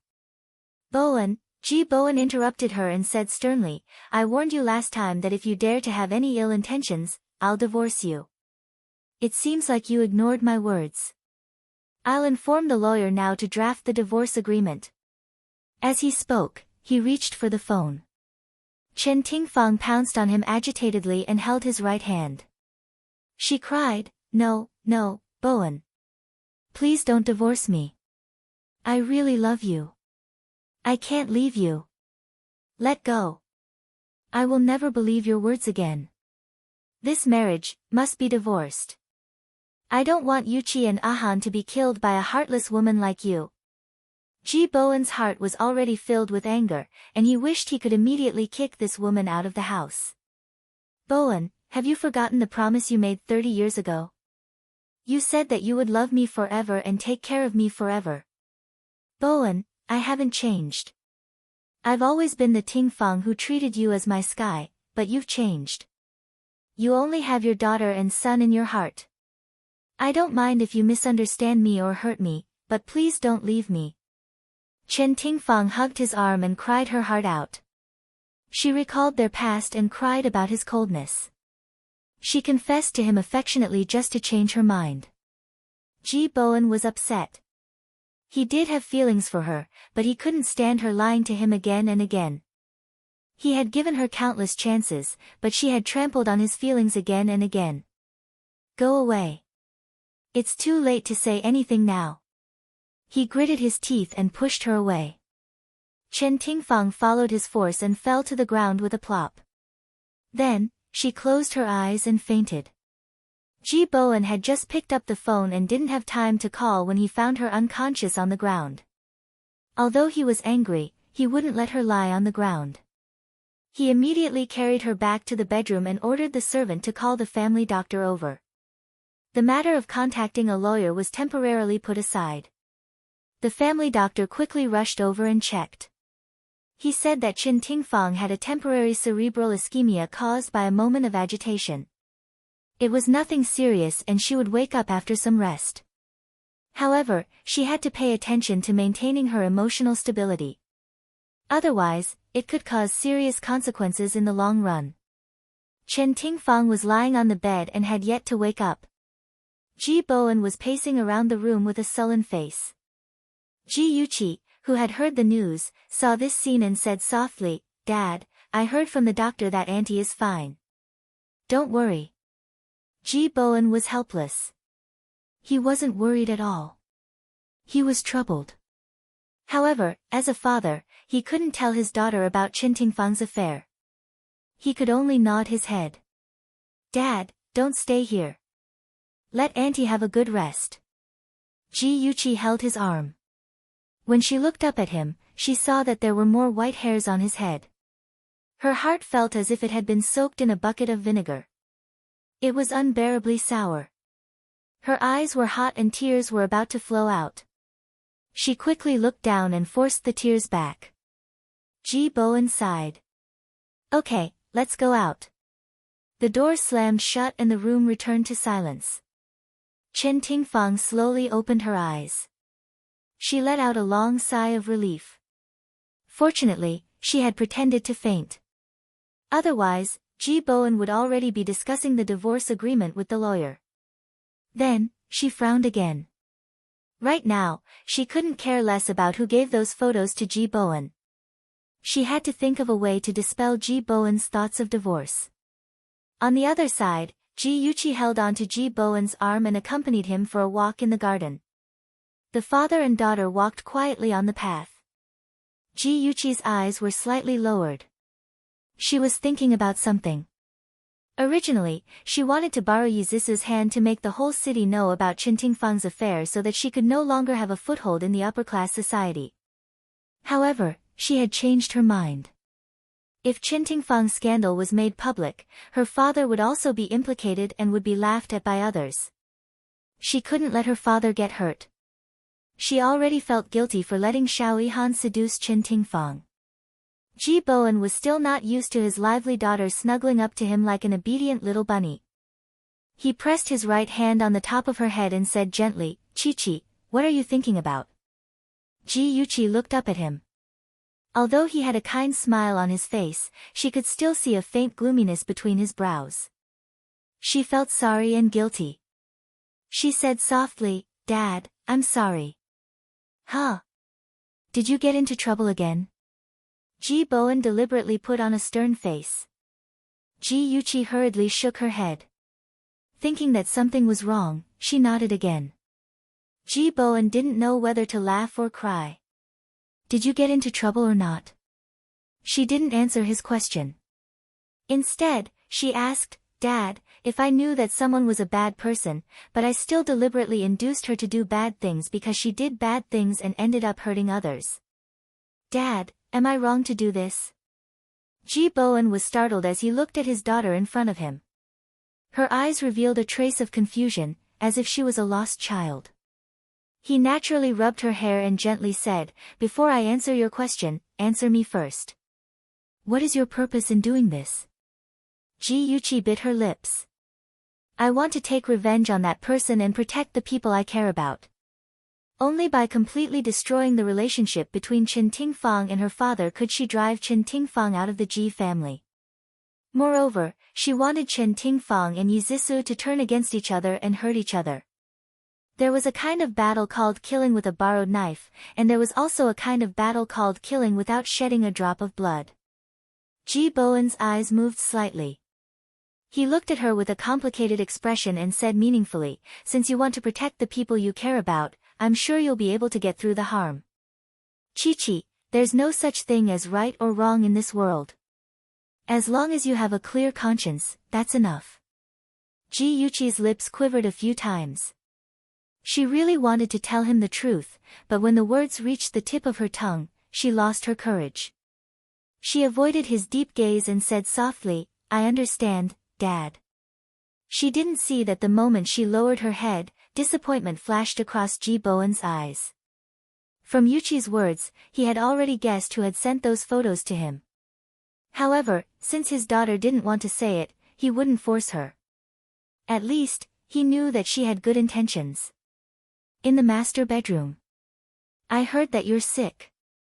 I also heard that Uncle Ji wants to divorce you." The eerie and cold voice was right next to her ear. Chen Tingfang woke up abruptly. She opened her eyes and saw a magnified pale face. She was so frightened that she screamed and quickly moved back. He. Why are you hiding? I'm not going to eat you." Yizisu covered her mouth with one hand and laughed sinisterly. She moved back and sat on the chair next to the bed. You. Chen Tingfang was frightened by the pale makeup on her face. She didn't recover for a long time. She pointed at her face and said intermittently, "Wipe off the white powder on your face. You scared me to death, tch, why do you care what makeup I put on?" Yizisu's cold gaze was glued to her. She curled her lips in disdain. "Pretending to be sick again? You're really something." Chen Tingfang's heart was filled with Ihan. She cried out involuntarily, "Zisu, I'm your mother. Do you really want to be enemies with me? I gave birth to you after carrying you for 10 months. I raised you painstakingly. Is this how you repay me? I've heard these words of yours for more than 20 years. My ears are getting calluses. You've always wanted to marry me off to a rich man. You just want to ride on my coattails. In your eyes, a daughter like me isn't as important as money. Don't make it sound like I've wronged you. You're the one who wronged me first." Chen Tingfang was so angry that her voice trembled. "I admit that Ihan and I used to be together. But at that time, there was nothing between the two of you. When you said that you loved him, I also thought of backing out. I really didn't know that he went back to America. Why won't you believe me? Touch your conscience and ask yourself. All these years, when have I ever mistreated you? I've treated you like a treasure since you were young. I held you in my hands and was afraid that you'd fall. I kept you in my mouth and was afraid that you'd melt. You. Stop." Yizisu impatiently interrupted her incessant chatter. She stood up and looked down at her condescendingly. Her gaze was cold as she said, "What you've just said is what a mother should do. What's there to be proud of? You caused Ihan's death. You caused the death of the person I love the most. We can never go back to the past." Ad Hongcha 866. Chapter 896. Chen Tingfang grabbed her arm and said anxiously, "What did you say? What do you mean by causing Ihan's death? What happened to Ihan?" Yizisu turned her head abruptly. Her cold gaze seemed to be laced with poison as she said fiercely, "I won't allow you to call Ihan by his name. You don't deserve it. If it weren't for you, he wouldn't have returned to America, and he wouldn't have gotten into a car accident. It's all because of you that he's dead." Chen Tingfang looked as if she had been struck by lightning. Her face turned pale as she shook her head in disbelief. "How could he? You must be lying to me." Yizisu looked as if she had heard a funny joke. She laughed so hard that tears rolled down her cheeks. She shouted hysterically, lying to you? I also hope that it's a lie, but I heard it with my own ears. Ihan is dead. The man I love will never come back. Chen Tingfang had been waiting for Xiao Yihan's news. She didn't expect to hear that he was no longer alive. Her vision immediately turned black, and she slumped onto the bed. Seeing her heartbroken expression, Yizisu was only moved for a second before she quickly regained her cold expression. From the moment Ihan passed away, there was no longer any mother-daughter relationship between her and Chen Tingfang. Chen Tingfang was disheartened at first. Later, she hugged the blanket and cried bitterly. She didn't even know when Yizisu left. In the evening, Ji Bowen came upstairs, intending to continue discussing the divorce with Chen Tingfang. Chen Tingfang was in low spirits. Her eyes were red and swollen, and it was obvious that she had cried. She sat on the sofa listlessly and said calmly, "If you insist on getting a divorce and abandoning your child, I have no objections." Ji Bowen's eyebrows twitched. He asked in a low voice, "What do you mean?" She looked down and stroked her abdomen with her right hand. She smiled bitterly and said, "It's unbelievable, isn't it? I'm already so old, but I'm pregnant. Otherwise, why do you think I suddenly fainted after falling? This child is really lucky that his father didn't kill him." Her sarcastic tone made Ji Bowen very uncomfortable. At the same time, it evoked the guilt in his heart. He pursed his lips and said coldly, "It's still not certain if this child is mine.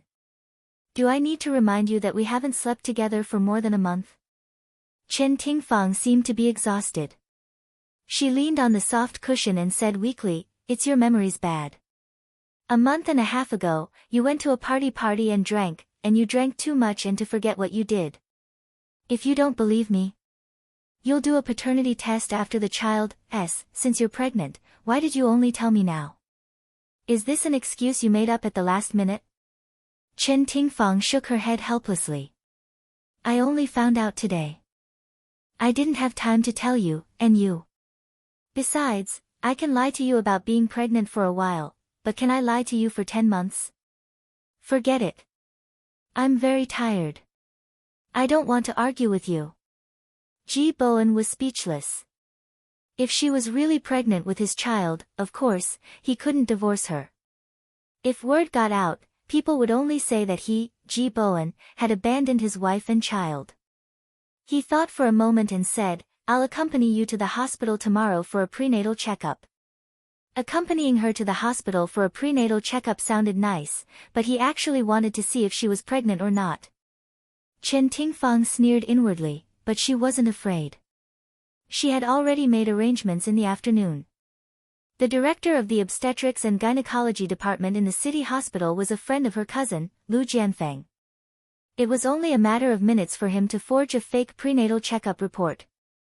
"Mr. G, Mrs. G is already 7 weeks pregnant. For an elderly woman like Mrs. G, the risk of pregnancy is higher. You have to maintain a good mood and do a good prenatal monitoring and checkup." Yang Hao, the director of the obstetrics and gynecology department, said to Ji Bowen and his wife.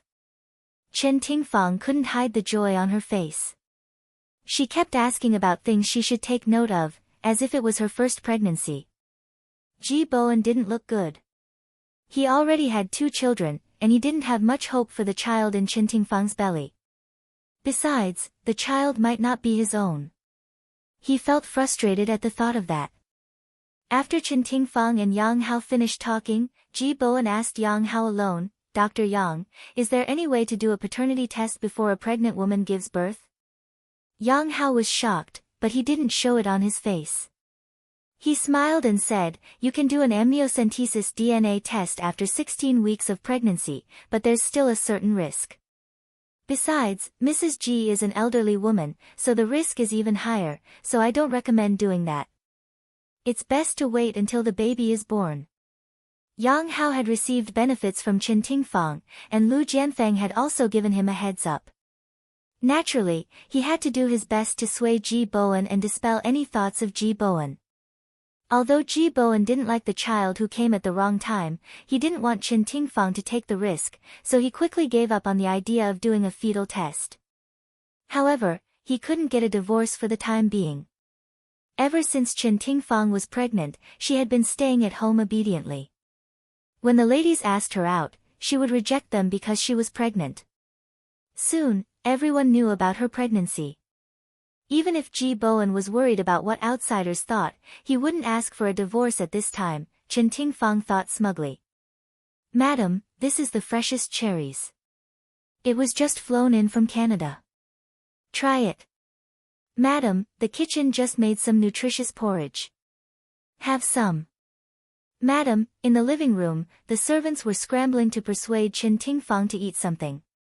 As for Chen Tingfang, she was nestled on the sofa with a pale face. She helplessly sighed, "I don't want to eat.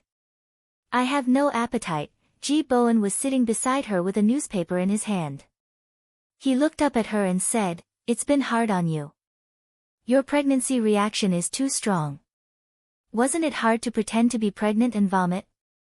Chen Tingfang stroked her belly and smiled. Her eyes were gentle and kind. "Maybe I'm old and can't stand this little ancestor's torment. When he comes out, I'll definitely spank his little butt for tormenting me like this." Yi Zhisu chuckled and covered her mouth. "Mom, didn't you say that you could eat and drink when you were pregnant with me and that your pregnancy reaction was very small? Maybe you're pregnant with a little brother this time." It's obvious that boys and girls are different. Although she was joking, Chen Tingfang felt that it was a little harsh. She forced herself to smile. "It's hard to say whether it's a boy or a girl, but it's definitely tormenting. It's not even born yet and it's already tormenting me like this. Won't it be worse when it's born?" How could Yi Zhisu not understand that she was implying? The smile on her lips froze and her eyes turned cold. She cursed her in her heart countless times. Ji Yuqi said that she enjoyed watching the show, but she had more important things to do. After eating the fruit, she went upstairs. Just as she returned to her room, Liang Yu called. "Miss Ji, I've investigated the matter you asked me to investigate. The doctor who helped Chen Tingfang is called Yang Hao. He's Lu Jianfeng's elementary school classmate. He admitted that he took Chen Tingfang's bribe and helped her forge the pregnancy report. In short, Chen Tingfang isn't pregnant at all." She nodded and said, "Thank you for your hard work, Liang Yu. Chen Tingfang didn't get pregnant earlier or later. She got pregnant when her scandal was exposed and her father wanted to divorce her. It was too much of a coincidence. It was so coincidental that it was suspicious, so she asked Liang Yu to help investigate. This time, she wouldn't do it herself. She would leave the task of chasing Chen Tingfang out of the Ji family to Yi Zhisu." Ji Yuqi's slender fingers played with a USB flash drive. The USB flash drive stored the video of Jiang Tianhao abusing Yi Zhisu. A few days later, Chen Tingfang accidentally found Yi Zhisu's laptop in Xiaoyihan's room. She immediately realized that Yi Zhisu had seen photos of her and Xiaoyihan being intimate on the computer. She had developed the photos and sent them to Ji Bowen. She never expected that the daughter she had raised would really lay a hand on her. She, who had suffered a huge blow, was furious and heartbroken. She couldn't help but call Yi Zhisu to her room. She pointed at her nose and scolded, "Are you still human? How could you harm your own mother? Even if I divorce Ji Bowen, what benefits can you get?" Yi Zhisu's face was distorted with anger. "Even if I can't get anything, I don't want to see you living comfortably. Why are you still living like a rich wife when the man I love is dead?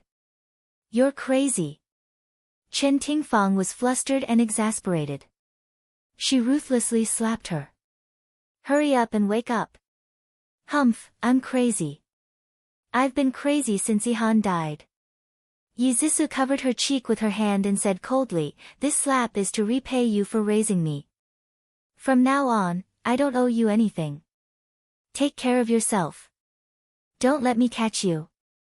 Otherwise, she wouldn't let her have an easy time. Chen Tingfang was heartbroken by her daughter's heartlessness. 2 days after this incident, a video of Jiang Tianhao beating Yizisu appeared on the internet. Some people even posted that the second daughter of the Ji family, Miss Yizisu, had been sexually abused by her ex-husband ever since she got married. They also said that the reason they divorced was because Yizisu couldn't stand Jiang Tianhao's abuse. The love story between a rich girl and a rich man was just a joke. Yizisu and Jiang Tianhao had a low-key divorce, so many people didn't know about it. Now that their marriage was exposed, it immediately became a hot topic on the internet.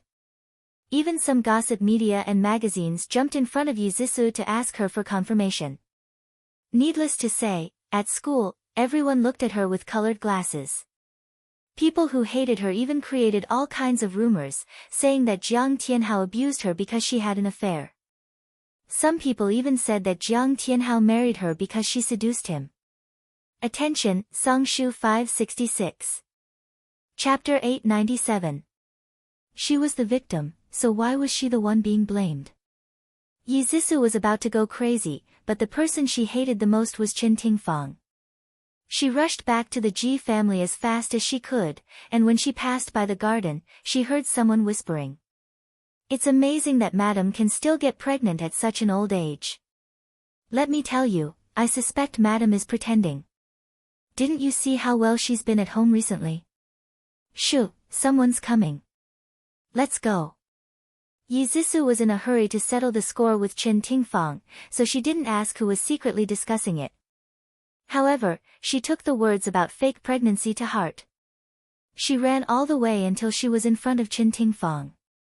Disregarding everything, she slapped her and scolded coldly, B*TCH. Qin Tingfang was stunned by her slap. Then, she was furious. You bastard, how dare you hit me? I'm your mother. Shut up.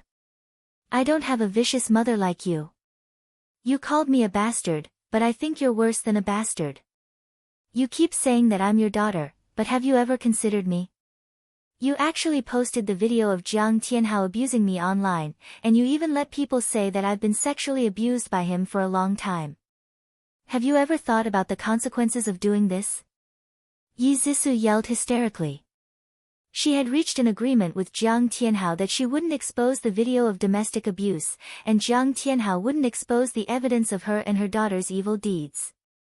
Now, what awaited her was Jiang Tianhao's revenge. She suddenly grinned. Don't you want to have this child? Let's see how you're going to give birth. As soon as she finished speaking, she pushed Qin Tingfang hard. Qin Tingfang lost her balance and fell to the ground with a plop. Qin Tingfang was in so much pain that she gritted her teeth and pretended to hold her stomach. Zisu, calm down. I wasn't the one who exposed that video. You've really wronged me. It's useless no matter how you quibble. Yizisu stood in front of her, waiting for her to bleed and lose the child in her stomach. Qin Tingfang knew her intentions and pretended to cry out, ouch, it hurts. My child, Zisu, hurry up and call the doctor, it's better if the child is aborted. Yizisu waited for a long time, but there was no bloody scene. She sneered and squatted in front of Qin Tingfang. An ordinary pregnant woman might bleed from a fall, but you're so old that you're not hurt at all. Then, there's only one possibility, and that is that you're pretending to be pregnant. Am I right? Qin Tingfang's expression changed. Yizisu confirmed her guess and said sarcastically, I knew it. You haven't been pregnant for so many years, but when Ji Bowen wanted to divorce you, you got pregnant. How lucky are you? Qin Tingfang's face turned pale. She gritted her teeth and said, I'm really pregnant. This child is tough, so you didn't kill it. Humph, I didn't expect you to admit it. She would expose her in front of Ji Bowen. After the domestic violence video was publicized, Jiang Tianhao's life became worse. He was laughed at by his male colleagues, regarded as a scourge by his female colleagues, and even criticized by his neighbors. He blamed all of this on Yizisu. He wanted revenge. In the dark night, there were stars twinkling in the sky. Ji Yuqi clutched her handbag and walked alone on the tree-lined road of the capital university. A tall figure suddenly walked out of the woods and blocked her way. He called out in a deep voice, Yuchi. Although Yuchi wasn't timid, she was still taken aback when someone suddenly appeared in front of her to block her way. She narrowed her eyes and used the dim light to size up the newcomer. He was immaculately dressed, and there was obvious fatigue between his handsome brows. There was already some stubble on his chin. She could tell that he had been having a bad time recently. She was expressionless and said lightly, Mr. Jiang, what can I do for you? Jiang Tianhao clenched his briefcase and took a step forward. Yuchi, even if we can't be lovers, we are still friends. Why are you so cold to me? Yuchi took a step back and lifted her chin slightly. Don't come so close. I can hear you. Mr. Jiang, please tell me. Why are you looking for me? He hated her condescending tone and arrogant gaze. The veins on his forehead throbbed a few times. He tried to suppress his anger and said in a deep voice, Yuchi, I know you hate me. I really regret not rejecting Yuzisu back then. It wasn't until recently that I found out that she was vicious and did many things to hurt you. Yuchi raised her eyebrows. He wanted to use her to deal with Yuzisu. Not bad. She chuckled. This joke isn't funny at all. Zisu and I are good friends. How could she hurt me? Jiang Tianhao took out a USB flash drive from his briefcase. This is evidence of Yuzisu and her mother plotting to hurt you. It also has their conversation. Yuchi glanced at the USB flash drive in his hand but didn't reach out to take it. She said expressionlessly, since you already have the evidence, why are you only giving it to me now? Jiang Tianhao looked guilty. I'm sorry. Yuzisu and I hadn't divorced back then. She begged me to forgive her and said that she would never hurt you again, so I wanted to give her a chance. But now that she has returned to the Ji family, I'm worried that she will continue to hurt you, so I'm giving this to you. I want you to be vigilant and not be hurt by her again. What a perfect excuse. Unfortunately, Yuchi didn't need the evidence, and she didn't want to be used by Jiang Tianhao. She smiled. Thank you for your concern. I'll be vigilant, but I don't need the evidence. If there's nothing else, I'll be leaving first. Wait. Jiang Tianhao gritted his teeth, grabbed her arm and said, Yuchi, aren't you curious about what Yuzisu has done? Are you willing to be schemed against and hurt by her? That's my business. You don't have to worry about it. Yuchi stared at his hand with a fierce gaze. He had never seen her like this before. He felt a chill in his heart and let go of his hand. As if she had been stained by something dirty, Yuchi very naturally reached out and patted the place where he had grabbed her. She didn't say anything else and directly walked past him. What was there to be proud of? She was just a broken shoe that he had thrown away. Jiang Tianhao stared at her back as she walked away. He clenched his fists in anger. His hatred for the Ji family, Yuchi, and Yuzisu continued to accumulate until it reached its peak. Yuchi didn't take the bait, so Jiang Tianhao had no choice but to take action himself. He presented the evidence of Chen Tingfang and her daughter's evil deeds to Ji Bowen. Ji Bowen's anger turned into forbearance. As long as Chen Tingfang's child was not his, he would immediately divorce her and chase the troublemaker mother and daughter out of the Ji family. Chen Tingfang and her daughter didn't know about it yet. They only cared about fighting and tearing each other down. It was very lively. Ji Bowen was too lazy to care about them. Yuchi couldn't wait for someone to make trouble for Chen Tingfang. Of course, she wouldn't stop them. She could only secretly add fuel to the fire. It was the weekend. Other than Yuzisu, everyone was there. Yuchi was bathing the Samyet in the garden. Ji Bowen was sitting on the sofa reading the newspaper. Chen Tingfang was sitting beside him watching a Korean drama. She was holding a tissue and crying. Ji Yunhan was playing with his phone. When he heard Chen Tingfang sobbing softly, he curled his lips in disdain. He didn't know what was so good about those tear-jerking dramas. At this moment, Yuzisu led a white-haired old doctor into the living room. Everyone looked up at her. She smiled and said, Uncle Ji, Mom, this is Dr. Li. Dr. Li is the most famous Chinese doctor in Ning City. Mom, your pregnancy symptoms have been too severe recently. You can't eat anything. My heart aches when I see you like that, so I specially invited Dr. Li to take a look at you. Chen Tingfang hurriedly wiped the tears off her face and smiled unnaturally. Zissou, I'm very happy that you care so much about me. However, I'm much better now. I don't need to trouble Dr. Li anymore. How can that be? Pregnancy is a big deal. Moreover, you're at an advanced age. The risk is greater. Don't refuse anymore. Dr. Li, please take a look at my mom. Yi Zissou invited Dr. Li to sit opposite Chen Tingfang. Then, she said with a smile, Mom, stretch out your right hand. Let Dr. Li take your pulse. Chen Tingfang cursed in her heart. If she had known that she had given birth to an ingrate, she would have strangled her to death the moment she was born. There's really no need. I'm a little sleepy. I want to go upstairs and rest for a while. Chen Tingfang had just stood up. Before she could escape, Ji Bowen suddenly said, Tingfang, since Dr. Li is already here, we can't let him come here for nothing. Let him take your pulse and prescribe some pregnancy medicine for you. Dr. Li, please. Dr. Li nodded. Mrs. Ji, please stretch out your right hand. Chen Tingfang was anxious and couldn't find an excuse. She avoided his hand and hurriedly stepped back. Her knee hit the sofa's armrest, and she staggered to the floor. She gritted her teeth and decided to use her arm as a support to fall to the ground. It would be best if she could scratch her skin and make some wounds to fool the doctor. Unexpectedly, a pair of arms firmly supported her back, supporting her entire body. Ji Yuqi's gentle voice came from behind her.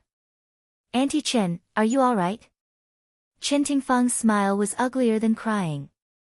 I'm fine, I'm fine. Fortunately, you're here to support me. That's right. You're pregnant now, so you have to be careful. Ji Yuqi smiled sweetly. Auntie Chen, Dr. Li has been waiting for you for a long time. Let him take a look at your hand. That's right, Mom. Don't let me down. Yi Zissou was smiling, but in Chen Tingfang's eyes, she was scarier than a venomous snake. Several pairs of eyes were on Chen Tingfang. Under everyone's gaze, she had no choice and no reason to refuse. She could only reach out her trembling hand. Attention, Songshu 566. Chapter 898. Dr. Li put his finger on her wrist and closed his eyes to feel it. He opened his eyes slowly and looked helpless.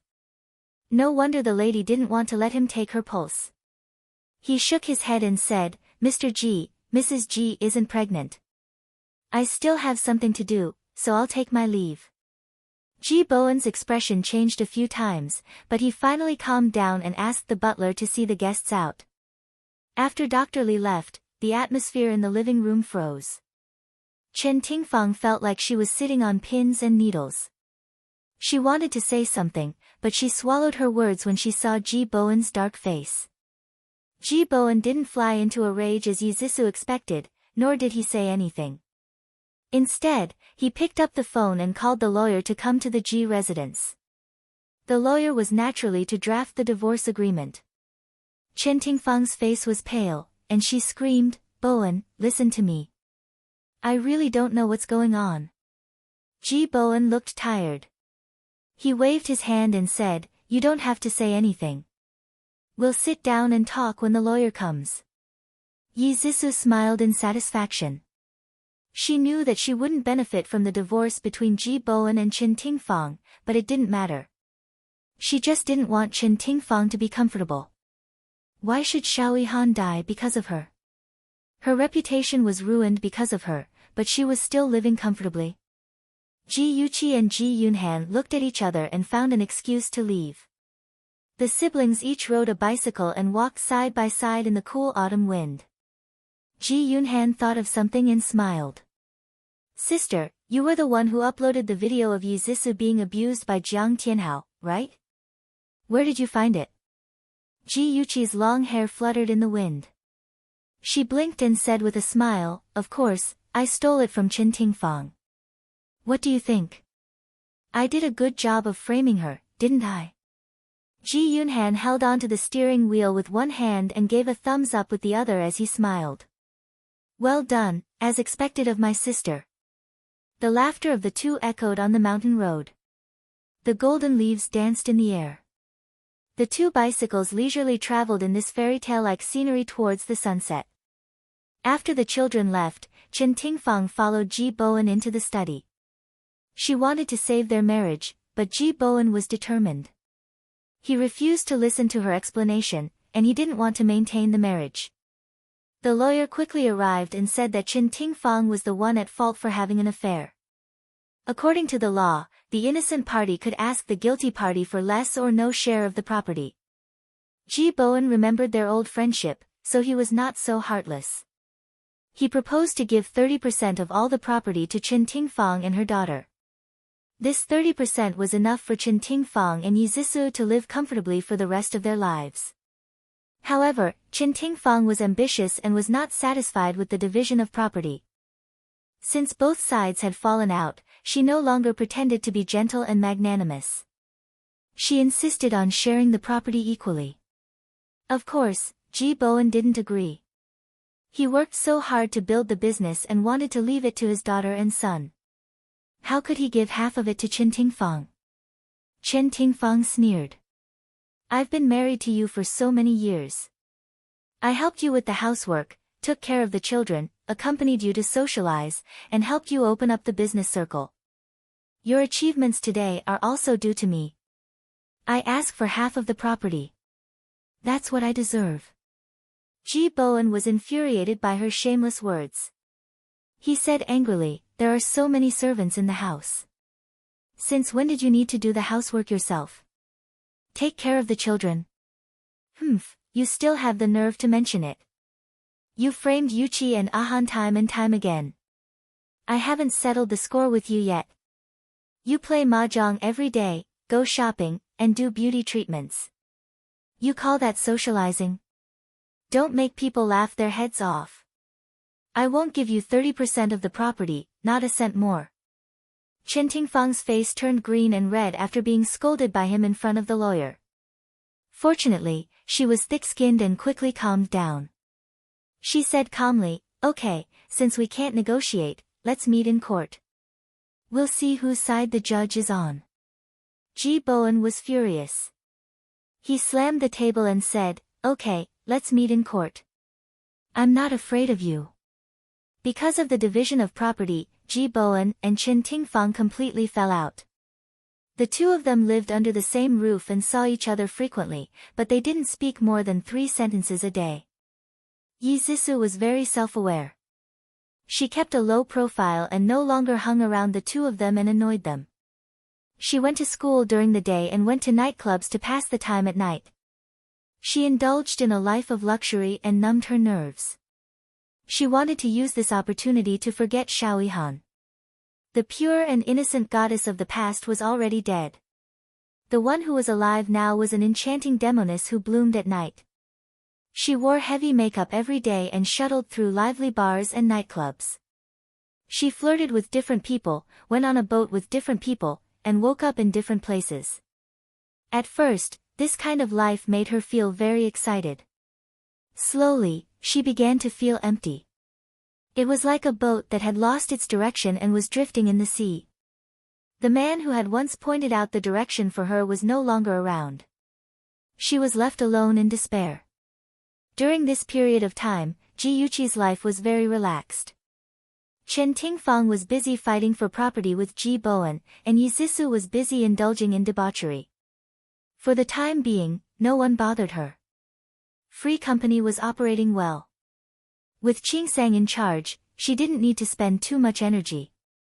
She couldn't be more relaxed. The cold December wind was biting cold. She wrapped herself in an apricot-colored windbreaker and walked to the parking lot. A familiar figure stood beside her car. He had a tall and straight figure, a handsome face, and sexy thin lips as he gazed deeply at her. Like a spring breeze, Ji Yuqi's cold face was immediately adorned with a smile. She quickly walked forward and stretched out her arms to hug him. She leaned her head against his chest. Ah, I missed you so much. Shenja wrapped her in his arms and kissed her forehead. His magnetic voice was full of warmth. I missed you too. During the 3 days of his business trip, his mind was filled with her. The work that would have taken him 5 days to complete was shortened by him and his subordinates staying up late. They rushed back to her side as quickly as possible. The wind was cold outside, but it was as warm as spring inside the car. Ji Yuqi sat in the front passenger seat. She leaned her right arm against the car window and tilted her head to look at Shenja. She couldn't hide the smile in her eyes. She secretly mocked herself in her heart. Was this what it meant to be apart for a day? The person she missed had suddenly appeared in front of her. She couldn't help but want to take a few more glances at him. Shenja turned his head to look at her. His deep eyes were full of smiles. I'm off tomorrow. How about we go to Hawaii? Sure. Ji Yuqi was mesmerized by his beauty and answered without hesitation. Shenja laughed softly. Good girl. Ji Yuqi seemed to have woken up from a dream. She held her forehead with one hand and said with a headache, I can't. I have class tomorrow. Shenja freed a hand and rubbed her fluffy curly hair. He smiled and said, Little fool, you can take the day off. Ji Yuqi pouted unhappily. But the exams are coming up. I'm worried that the teacher will highlight the important points if I'm absent. It's okay. You can borrow Lin Yushi's class notes. Young Master Shen was like a kind grandmother wolf. He revealed an amiable smile and spared no effort to persuade her. All right, young Master Shen. Seeing that you're so sincere, I, miss, will accompany you overseas to relax. But when we're in Hawaii, you're not allowed to stare at other beautiful women. Beach bikinis and whatnot. They're 2 nosebleeds. Ji Yuqi counted on her fingers and nagged at a certain someone before they even left the country. Okay. Shenja nodded good-naturedly and said seriously, in my eyes, you're the most beautiful woman. I just have to look at you. Ji Yuqi smiled. Wow, you really know how to do things. I like it very much. Since you like it so much, is there a reward? The certain someone who was driving pointed at his cheek and glanced at her. His meaning was obvious. Not now. Drive seriously. She knew a certain someone very well. Once she kissed him, it would not be as simple as a kiss. The car drove out of the city and wound around the mountain roads. Finally, it stopped outside the largest cemetery in the suburbs. The weather was gloomy and cold, without a trace of sunlight. The surrounding trees were lush, and it was silent. The cold wind blew, and the leaves rustled. Looking into the distance, there were black tombstones standing neatly in the garden. They could not see the end of the tombstones in a radius of 100 meters. It was eerie and solemn. Shenja held the lilies in one hand and held Ji Yuqi's hand in the other as they walked on the tree-lined path. He held her hand tightly. His handsome face was cold and his thin lips were pursed tightly. There was grief and indignation in his eyes. Ji Yuqi felt that something was wrong with him. She patted the back of his hand gently. He turned his head. Her lips were pursed gently. Even without any words, he could feel her comfort. His furrowed brows relaxed, and his tense body slowly relaxed. He held her hand tightly and explained gently, Today is the anniversary of my mother's death. Ji Yuqi pursed her lips coquettishly. You should have told me earlier. Hurry up and help me see if Auntie will like me dressed up like this. With that said, she let go of his hand and twirled in front of him. She looked at him expectantly and even blinked her beautiful eyes as if to say, Hurry up and praise me. His heart warmed. He pulled her into his arms and kissed her forehead lovingly. He said softly, This is good. No matter how you dress up, Mom will like you. As long as it was something he liked, his mother would like it. Ji Yuqi rubbed her cool cheek against his and said in a playful tone, Hey, when you see Auntie later, tell her that I bought the lilies. Otherwise, Auntie will definitely think that I'm very immature. Who would casually buy the lilies on their first meeting with their elders? Okay. Shinja's heart was unbelievably soft. This was the first time he had stepped into this cemetery. The hatred in his heart had disappeared, and only warmth was left. Ad. Songshu 566. Chapter 899. The two of them held hands as they walked down the long path and stopped in front of a black tombstone. The cold tombstone was inlaid with a picture of a young woman. Her features were picturesque and she looked very similar to Shinja. She was a typical Jiangnan woman, gentle and beautiful. Shinja squatted down and placed the lilies in front of the tombstone. He stroked the woman's picture with his fingertips and his thin lips curved gently.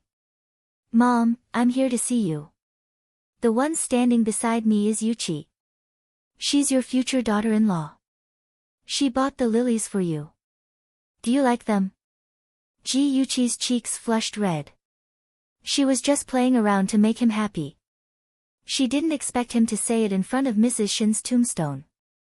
Would he be suspected of deceiving the deceased? She hurriedly squatted beside Shinja and explained with a smile, Auntie, Aja actually bought the lilies for you.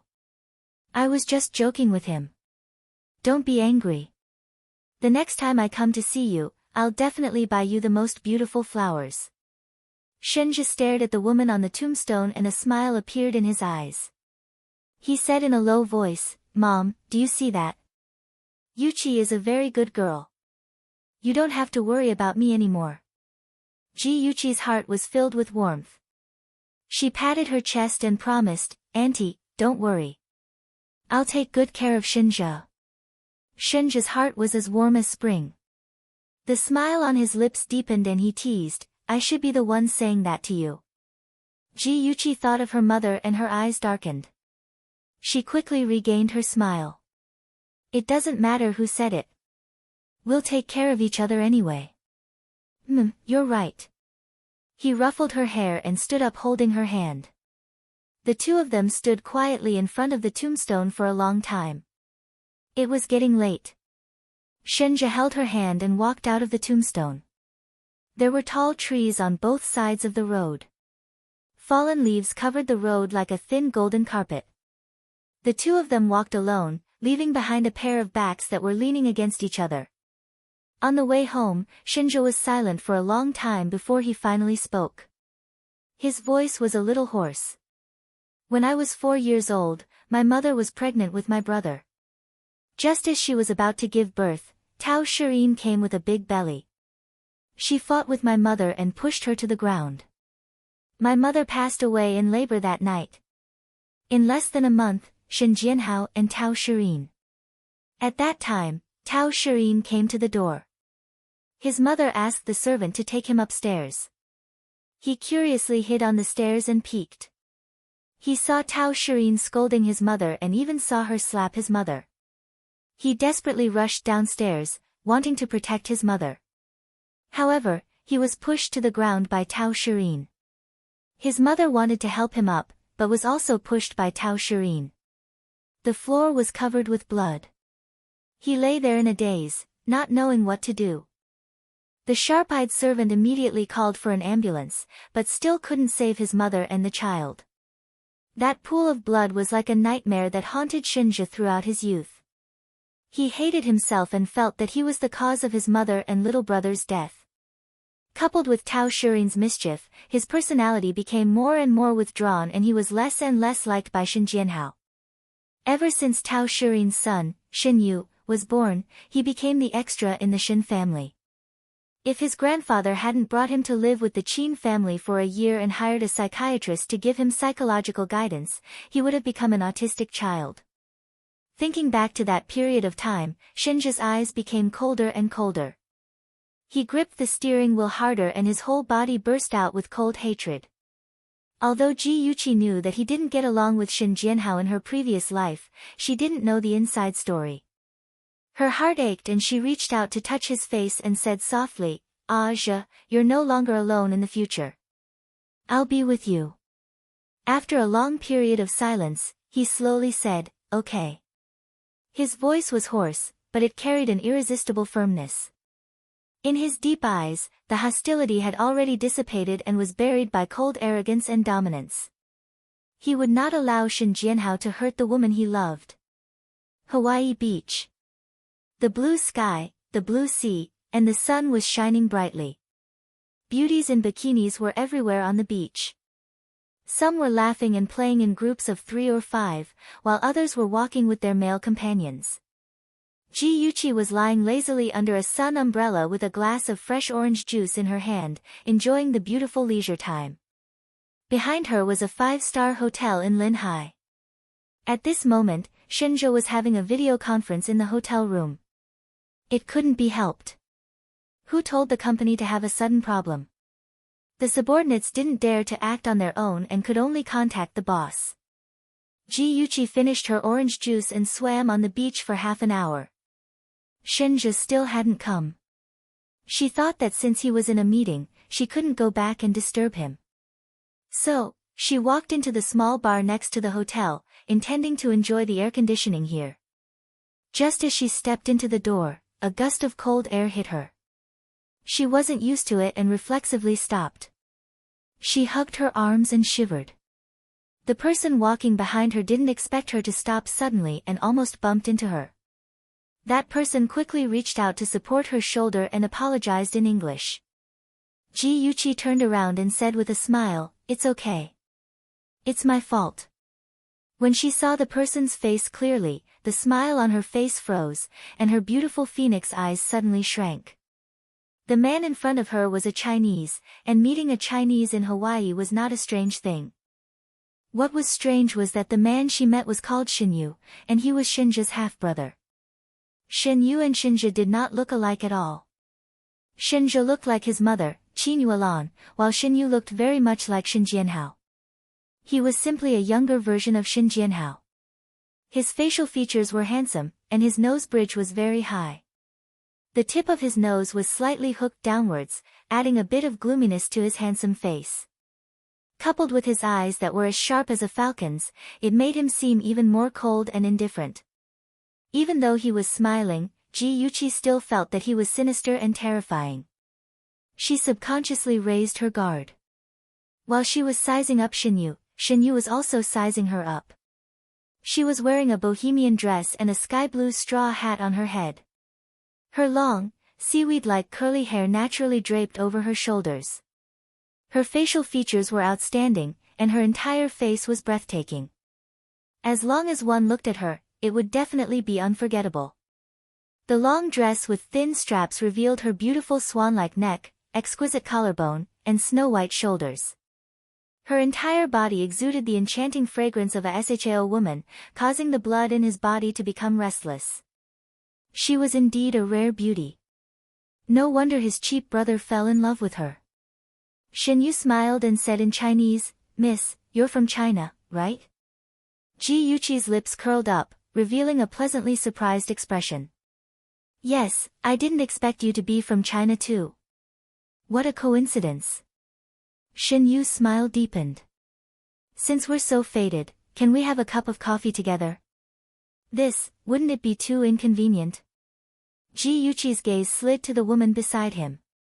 She was beautiful and sexy, with hot curves. She was wearing a short black skirt that just wrapped around her buttocks. Seeing Ji Yuqi looking at her, she even put on a show of force and hugged Shinyu's arm. The pair of breasts in front of her chest were tightly pressed against his arm. This scene was so hot that it could cause people to have a nosebleed. Shinyu pulled back his arm without a trace and said in a calm tone, "This is my secretary, Anna. Anna, you can go back to the hotel first." Anna pouted in dissatisfaction. She wanted to act coquettishly and hug his leg, but Shinyu coldly glanced at her. She immediately cowered, quickly bowed her head, and respectfully answered, "Yes." Before leaving, while Shinyu wasn't paying attention, Anna fiercely glared at Ji Yuqi. Obviously, she regarded Ji Yuqi as an imaginary enemy. Ji Yuqi expressed that he was shot even when he was lying down. Shinyu gentlemanly stretched out his arm and made an inviting gesture. "Please." "Thank you."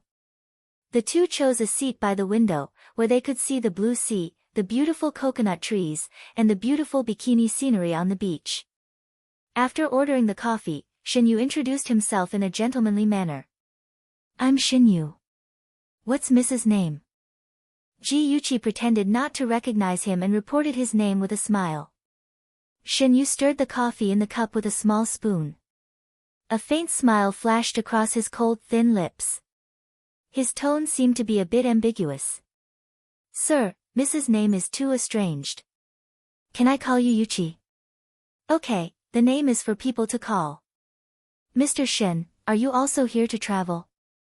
Ji Yuchi felt a chill in her heart. If she didn't intend to probe his purpose, she would be too lazy to pay attention to him. Shinyu shrugged, showing the humor of an English gentleman. You'd better call me Shinyu. Otherwise, I'll mistakenly think that I'm still negotiating with a client. You know, work is squeezing my brain until it's about to explode, so I chose to come here to relax. Ji Yuchi readily called out, Shinyu, and then asked curiously, may I ask what do you do for a living? Shinyu leaned back comfortably on the chair, naturally revealing the temperament of an aristocrat. He smiled faintly. Take a guess. Ji Yuchi held her chin with one hand and frowned as if she was thinking hard. Then, she suddenly realized. Shinyu. This name is so familiar. Don't tell me you're the CEO of the Shin Group, Shinyu. Shinyu nodded slightly. Yes. Ji Yuchi didn't believe him and asked, Ing City's richest man, the second young master of the Shin family? Shinyu nodded again. That's right. Ji Yuchi stirred the coffee uneasily. She looked embarrassed and her tone was a little flustered. I didn't expect to meet you here. Shinyu's gaze turned cold. He automatically interpreted her behavior as a guilty conscience because her relationship with Shinja was still a secret. His lips moved. Just as he was about to speak, she suddenly stood up in a panic and said anxiously, I'm sorry, I suddenly remembered something important. I have to hurry back to the hotel. Shinyu grabbed her wrist and stared at her with his deep eyes. There was some doubt in his expression. Yuchi, you seem to be afraid of me. No, I really have something to do. I have to go back. Please let go of me. This time, her expression became flustered, as if she had done something wrong. Awesome novel, Shinwoo 799. Chapter 900. Shinyu narrowed his eyes. He was certain that she must be afraid that he would find out about her relationship with Shinja. He didn't expect that someone as smart as Shinja would find such a stupid woman who only had beauty but no brains. His mind raced as he tried to figure out how to pry Shinja's secret from her. Unexpectedly, a strong gust of wind rushed towards his cheek. He quickly dodged, but the furious fist still brushed past his cheek. The huge force made him lose his balance and his leg hit the chair next to him, making a loud noise and shocking the guests in the bar. Shinja's handsome figure stood in front of Shinyu. He protected Ji Yuchi behind him and stared at Shinyu with his sharp eyes. His cold voice sent chills down Shinyu's spine. I'm warning you, don't you dare have any ideas about Yuchi. Otherwise, I won't let you off. Shinyu touched his cheek. He swore that it must be swollen. Damn it, he was just careless and got hit by that lunatic. Shinyu retracted his hand hatefully. His malicious eyes flashed with a sinister light. It seems that your taste isn't very good. This woman can't even compare to Aisha. He took a step forward and leaned close to Shinja's ear. His low voice was cold. Do you still remember her? Cute little Aisha. Aisha. Ji Yuchi had never heard of this name. She turned her head instinctively and looked at Shinja. She saw that his face was extremely gloomy and his deep eyes were surging with anger. He squeezed out a few words from between his teeth. Shut up, you don't deserve to mention her name. Shinyu stepped back and tidied up his clothes slowly. He said casually, don't forget what happened to Aisha. He paused for a moment before shifting his gaze to Ji Yuchi. A charming, gentlemanly smile appeared on his face. Yuchi, anyone who has anything to do with Shinja will never have a good ending. Why don't you consider throwing yourself into my arms? The corner of Ji Yuqi's mouth twitched. She didn't want to talk to him, but she felt Shinja tighten his grip on her hand. She shook his hand back and raised her chin proudly. Sir, please call me Miss Ji. We're not familiar with each other.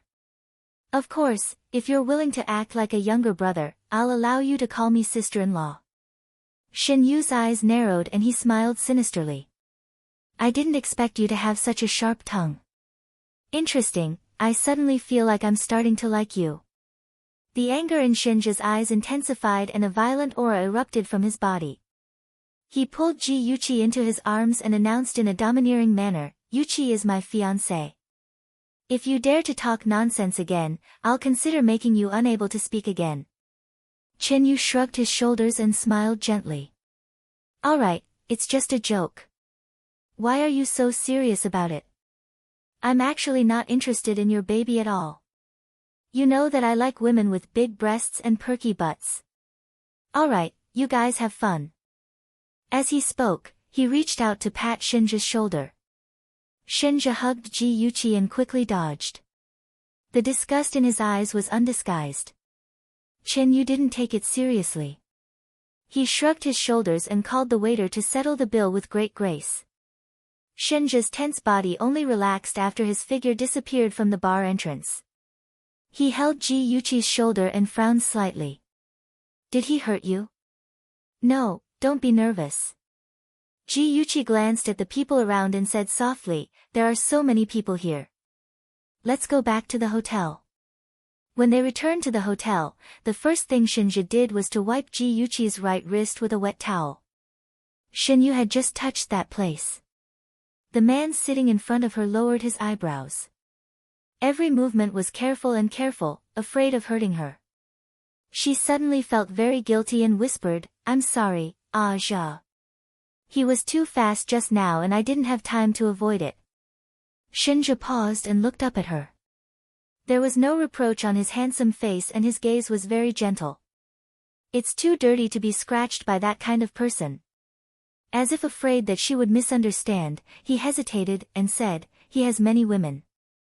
Who knows if there are any germs on his hands? Ji Yuqi's gloominess was swept away and she was almost amused by him. Ridiculing Shinju like this was really too ruthless. As expected of her, Shinja. Oh, so cute. I like him more and more. She stared at his handsome face with a burning gaze and a bold thought of kissing him suddenly appeared in her heart. Her heart moved at will. Since she liked him, why should she hide it? She suddenly threw herself into his arms. Because her movements were too fierce, she directly pushed him onto the sofa. She pressed him under her body and wrapped her arms around his neck. Her clear black and white eyes were as bright as the stars in the sky, flickering with an enchanting flame that made people gasp in admiration. Chi.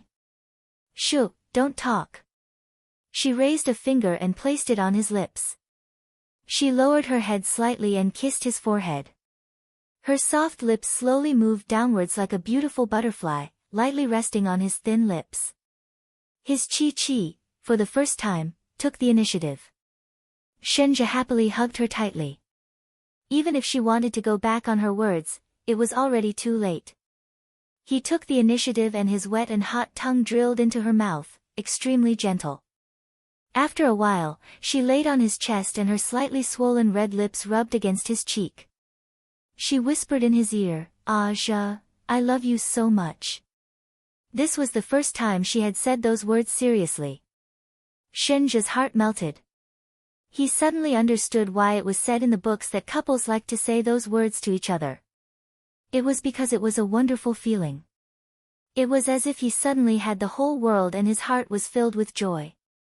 He didn't care about the prosperity of the world and only wanted to be with her until the end of time. He hugged her tightly, as if he wanted to rub her into his body and never separate again. He kissed her hair and she obediently laid in his arms. The atmosphere was so warm and sweet. She really wanted to stay like this forever, hugging each other. Unfortunately, that was not realistic. Shinja suddenly heard a strange, gulu gulu sound. He could not help but laugh. He kissed her forehead and said dotingly, "Are you hungry? What do you want to eat?" Ji Yuqi's cheeks flushed red. She pouted and said, "Don't laugh at me. I haven't eaten Japanese food in a long time. How about we eat Japanese food?" It was pointless to ask this question. As long as she liked it, Shinja would never reject it. After asking the hotel staff about the nearest Japanese restaurant, Shinja drove her out. Ji Yuqi sneaked a glance at Shinja, who was driving seriously. Her fingers scratched the seat. She had many questions in her heart. She really wanted to ask, but she was worried that it would bring back sad memories. She was really conflicted. Shinja had already noticed her little movements. He helplessly raised the corner of his lips and said gently, "Is there anything you want to ask?" Ji Yuqi's eyes lit up. "Can I?" Shinja smiled dotingly. "There's no need for secrets between us. Ask whatever you want." She asked carefully, "Aja, can you tell me who Aisha is?" She noticed that when she asked this question, Shinja's hands tightened on the steering wheel. The atmosphere suddenly froze. She was very uneasy and thought that she had stepped on a minefield. She hurriedly said, "It's okay. It's okay if you don't want to tell me. I'm just a little curious. I won't think too much, really, ouch." She felt like slapping herself. Wasn't this just giving herself away? She laughed dryly. She was so annoyed that she did not dare to look at him. He would definitely think that she was a petty woman. "Chi-chi, Ji Yuqi responded in a muffled voice. She turned her head out of the car window and did not look at him. She was angry at her own clumsiness. There was a hint of helplessness and a hint of heaviness in his tone. "It's not that I don't want to tell you. I'm just thinking about how to say it." Ji Yuqi turned around and looked at him in a daze. He reached out and stroked her hair comfortingly. He quickly retracted his hand and looked ahead. It was as if he was looking back through the sky outside the car window. He slowly said, "Before I turned 18, I lived in the Shin family. At that time, only 3 people were good to me. One was Uncle Lin, the other was the driver, Uncle Zhao, and the last one was Uncle Zhao's daughter, Aisha. Aisha was 2 years younger than me. She was very lively and liked to play with me. At that time, I hated women. I didn't even treat Aisha well. However, she didn't give up and kept calling me brother behind my back." At this point, he pursed his lips and looked terrible. "Later, I don't know where Shinyu heard the rumors that Aisha liked me. He started to pursue Aisha, causing her to distance herself from me. After half a year, he finally got her. Not long after, I went abroad. Later, I heard that Aisha had aborted a child because of him. Of course, he couldn't marry her." Shinja gripped the steering wheel tightly. His knuckles were slightly white and his face was frighteningly cold. He slowly told the story. In the end, Aisha slit her wrist and committed suicide. Before she died, she gave me a call. She said, "Brother Shinja, Shinyu has never loved me. He pursued me because he wanted to take away what belonged to you." His eyes were cold and fierce. He said word by word, "Since we were young, he liked to take away my things. I don't care about other things, but Aisha is innocent. So, I hate him." Ji Yuqi had long known that Shinyu's character was bad, but she didn't know it was bad to this extent. She cursed Shinyu in her heart for being shameless. She felt vexed and said guiltily, "I'm sorry, Aja. I didn't expect things to be like this." If she had known, she would never have asked. Because of her curiosity, she brought up Shinja's sad story. She felt that she was too much. The past is the past. I've already let it go. Why do you have to take it to heart? Shinja caressed her cheek and said gently, "I know what you're worried about, Chi-Chi. In my life, you're the only woman. There was no one else in the past and there won't be anyone else in the future. Aisha was just a little sister to me. I have to bear some responsibility for her death. I feel sorry for her, but I don't love her. Do you understand? Welfare, Shinwoo 799. Chapter 901. His heartfelt words made Ji Yuchi both moved and embarrassed. Her clear black and white eyes stared at him. "Ah, you are also my one and only. In the future, I will never let my imagination run wild again." Good girl. Just then, the car arrived at the destination. Shenja stopped the car by the roadside, leaned close to her, kissed the corner of her lips, and then took her into his arms. His fingers tightened around her, and his voice was calm. "Shinyu is very dangerous. No matter what method he uses to get close to you, don't believe him." I know. I originally wanted to get some information from him today, so I agreed to have tea with him. In the future, I will definitely stay as far away from him as possible. Shinyu was a proud and arrogant person who always looked down on women. So just now, she deliberately showed a very stupid look, making him completely uninterested. That way, he would not care about her. Shenja rubbed her hair in appreciation. "That's right. In the future, stay away from him. If he comes close to you again, tell me immediately. I will help you beat him up." Shenyu, who was despised by the two of them, was currently in the hotel with Anna. Of course, Anna was not his secretary, but one of his lovers. After a while, Anna coquettishly leaned into Shinyu's embrace, her fingertips drawing circles on his chest. She acted coquettishly. "Darling, have you taken a fancy to that woman?" "Which woman?" Shinyu's eyes were cold, and his cold handsome face was dyed with a stern look. Unfortunately, Anna did not sense the danger at all, and said to herself, "It's the woman I met at the entrance of the bar. Although she looks passable, her figure is too bad, like a washboard." She rattled on and on about Ji Yuchi's shortcomings. Shinyu's face grew darker and darker, almost as dark as the bottom of a pot. He abruptly pushed her away and got off the ground.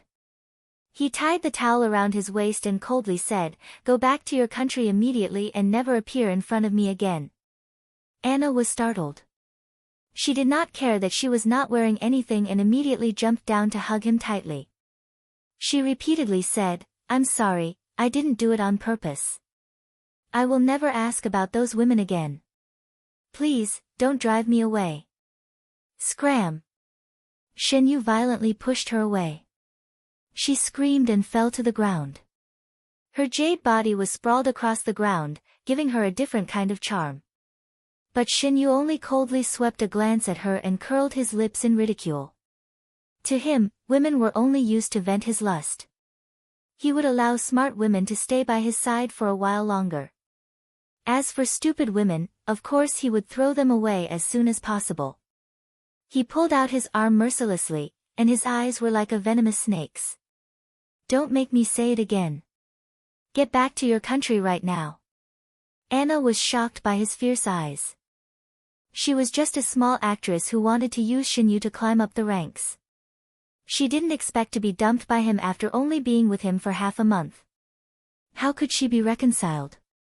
She covered her face and cried. Her mouth kept saying things like, "I love you so much, don't abandon me." Shinyu sneered and nodded. "Good, very good, you don't have to leave."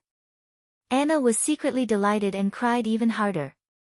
She played the role of a woman who was deeply in love with someone who was tortured. Shinyu looked at her with disdain and turned to walk into the living room. Soon, Anna heard him talking on the phone. 13, come to my room." 13 was a tall man wearing a black suit. His face was like a poker card, without the slightest expression. He respectfully bowed to Shinyu. "Mister, what are your orders?" Shinyu raised his chin in Anna's direction and lightly said, "That woman is yours. You can do whatever you want with her." 13's calm eyes immediately lit up. He was like a ferocious wolf that had caught its prey. A dangerous aura came from him as he walked towards Anna with steady steps. Anna was stunned. She even forgot to cry. She uneasily retreated and shook her head in panic. No, Mr. Shen, I'm willing to return to my country. I'll return to my country immediately." Shinyu turned his head and revealed a nasty smile. "Unfortunately, it's too late." No, Mr. Shen, I beg you, let me go. It's my fault. I'll leave immediately and never appear in front of you again. Ah! Anna, whose wrist was being held by 13, screamed out in pain.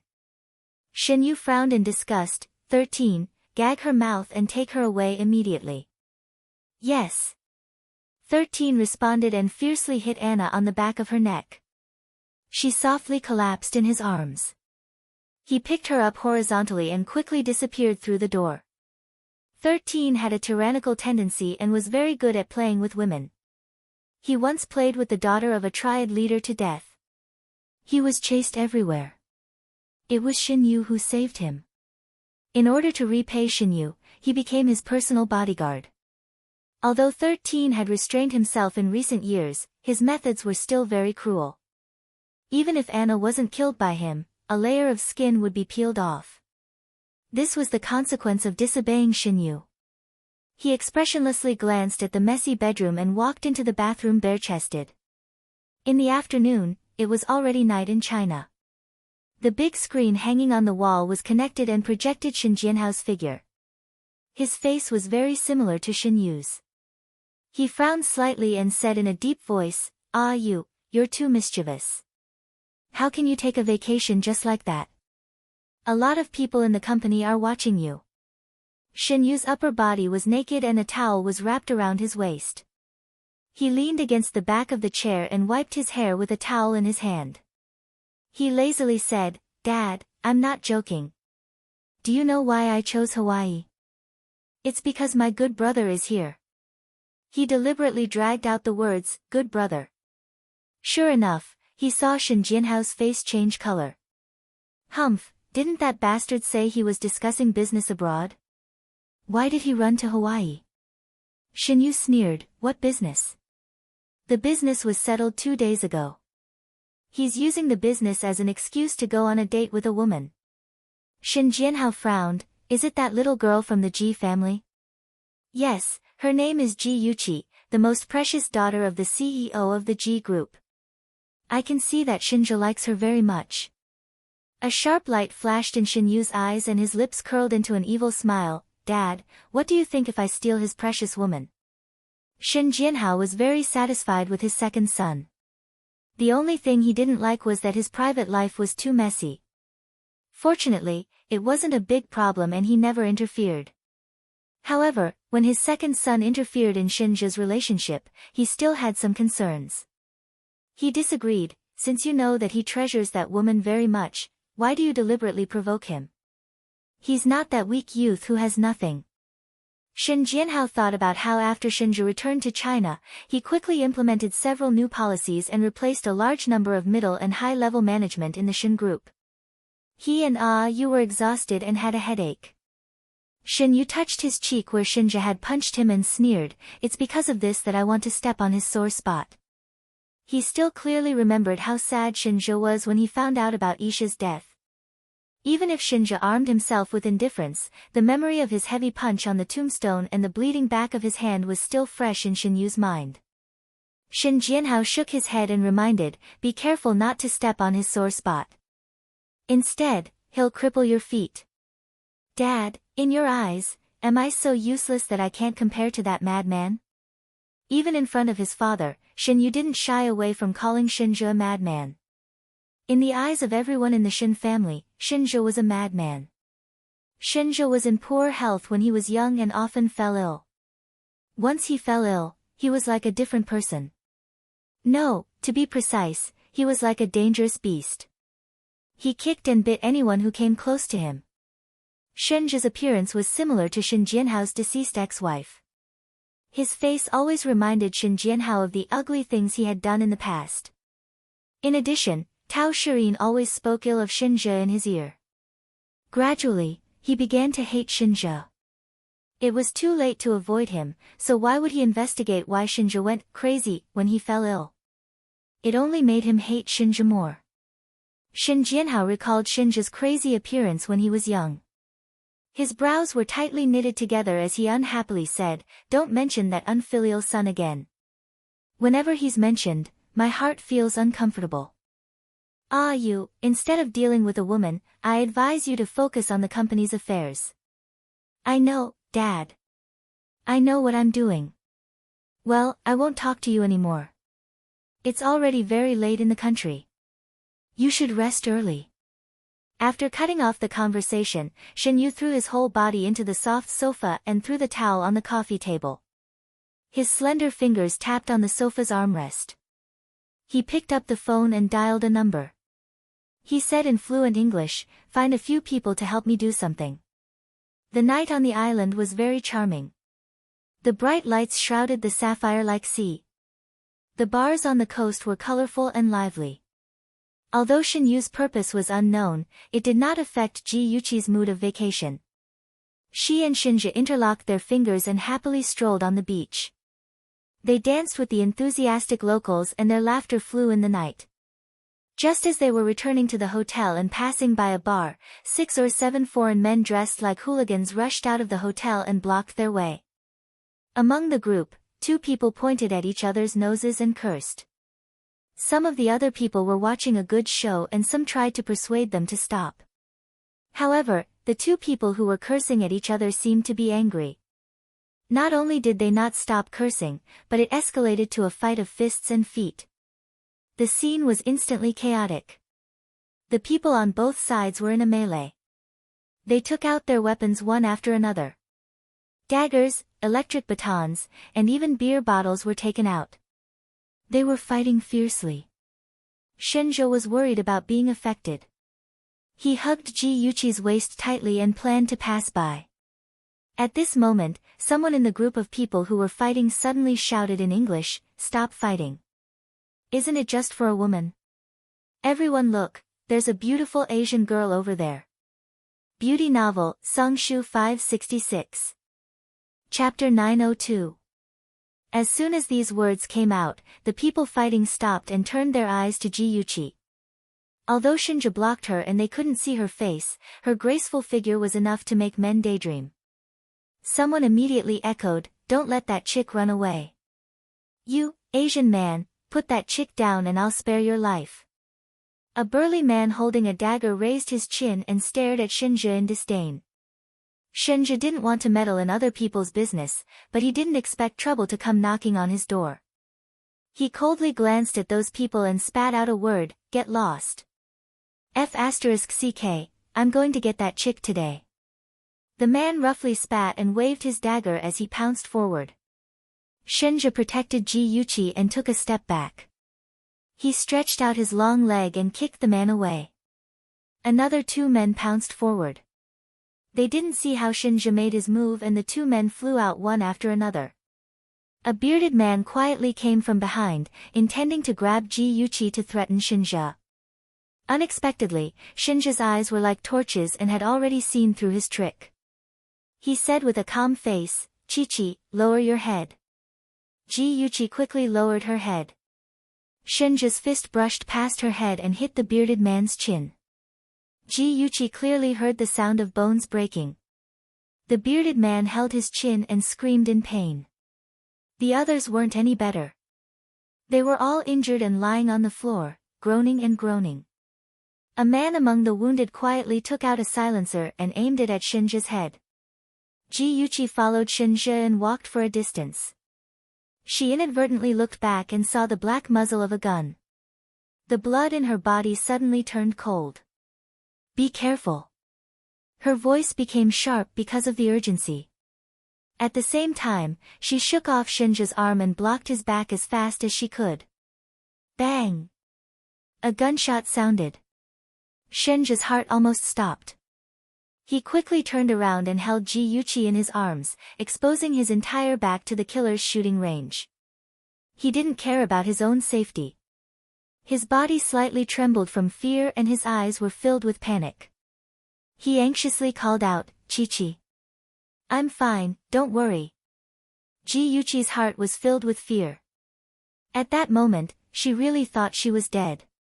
She didn't expect that before the killer could pull the trigger, a bullet would shoot out of nowhere and hit the killer's forehead. "Ah, someone's dead. Run." The group of injured people lying on the ground got up in a hurry and scattered as fast as they could. Soon, only a corpse was left behind. It was the man who wanted to assassinate Shinja. He was lying on the ground with a hole in his forehead. Blood was gurgling out of the hole. He was still holding a pistol in his hand. His eyes that had lost their luster were staring straight at Shinja's direction. A man in a black trench coat walked out of the alley majestically. He was tall and straight and his face was cold and indifferent. He said in a deep voice, "Young master, Ah Ling has already chased after those who escaped. Maybe we can get some information from them." Shinja nodded slightly. "Ah Zay, your marksmanship is not bad. Thank you for just now." If Ah Zay hadn't hidden in the surroundings to protect him and Yuchi, he would have shot the killer and Yuchi would have been injured. If that had happened, he would never be able to forgive himself. Ah Zay had followed Shinja for so many years, but this was the first time he heard the words, "thank you," from him. His lips curved stiffly. One look and one could tell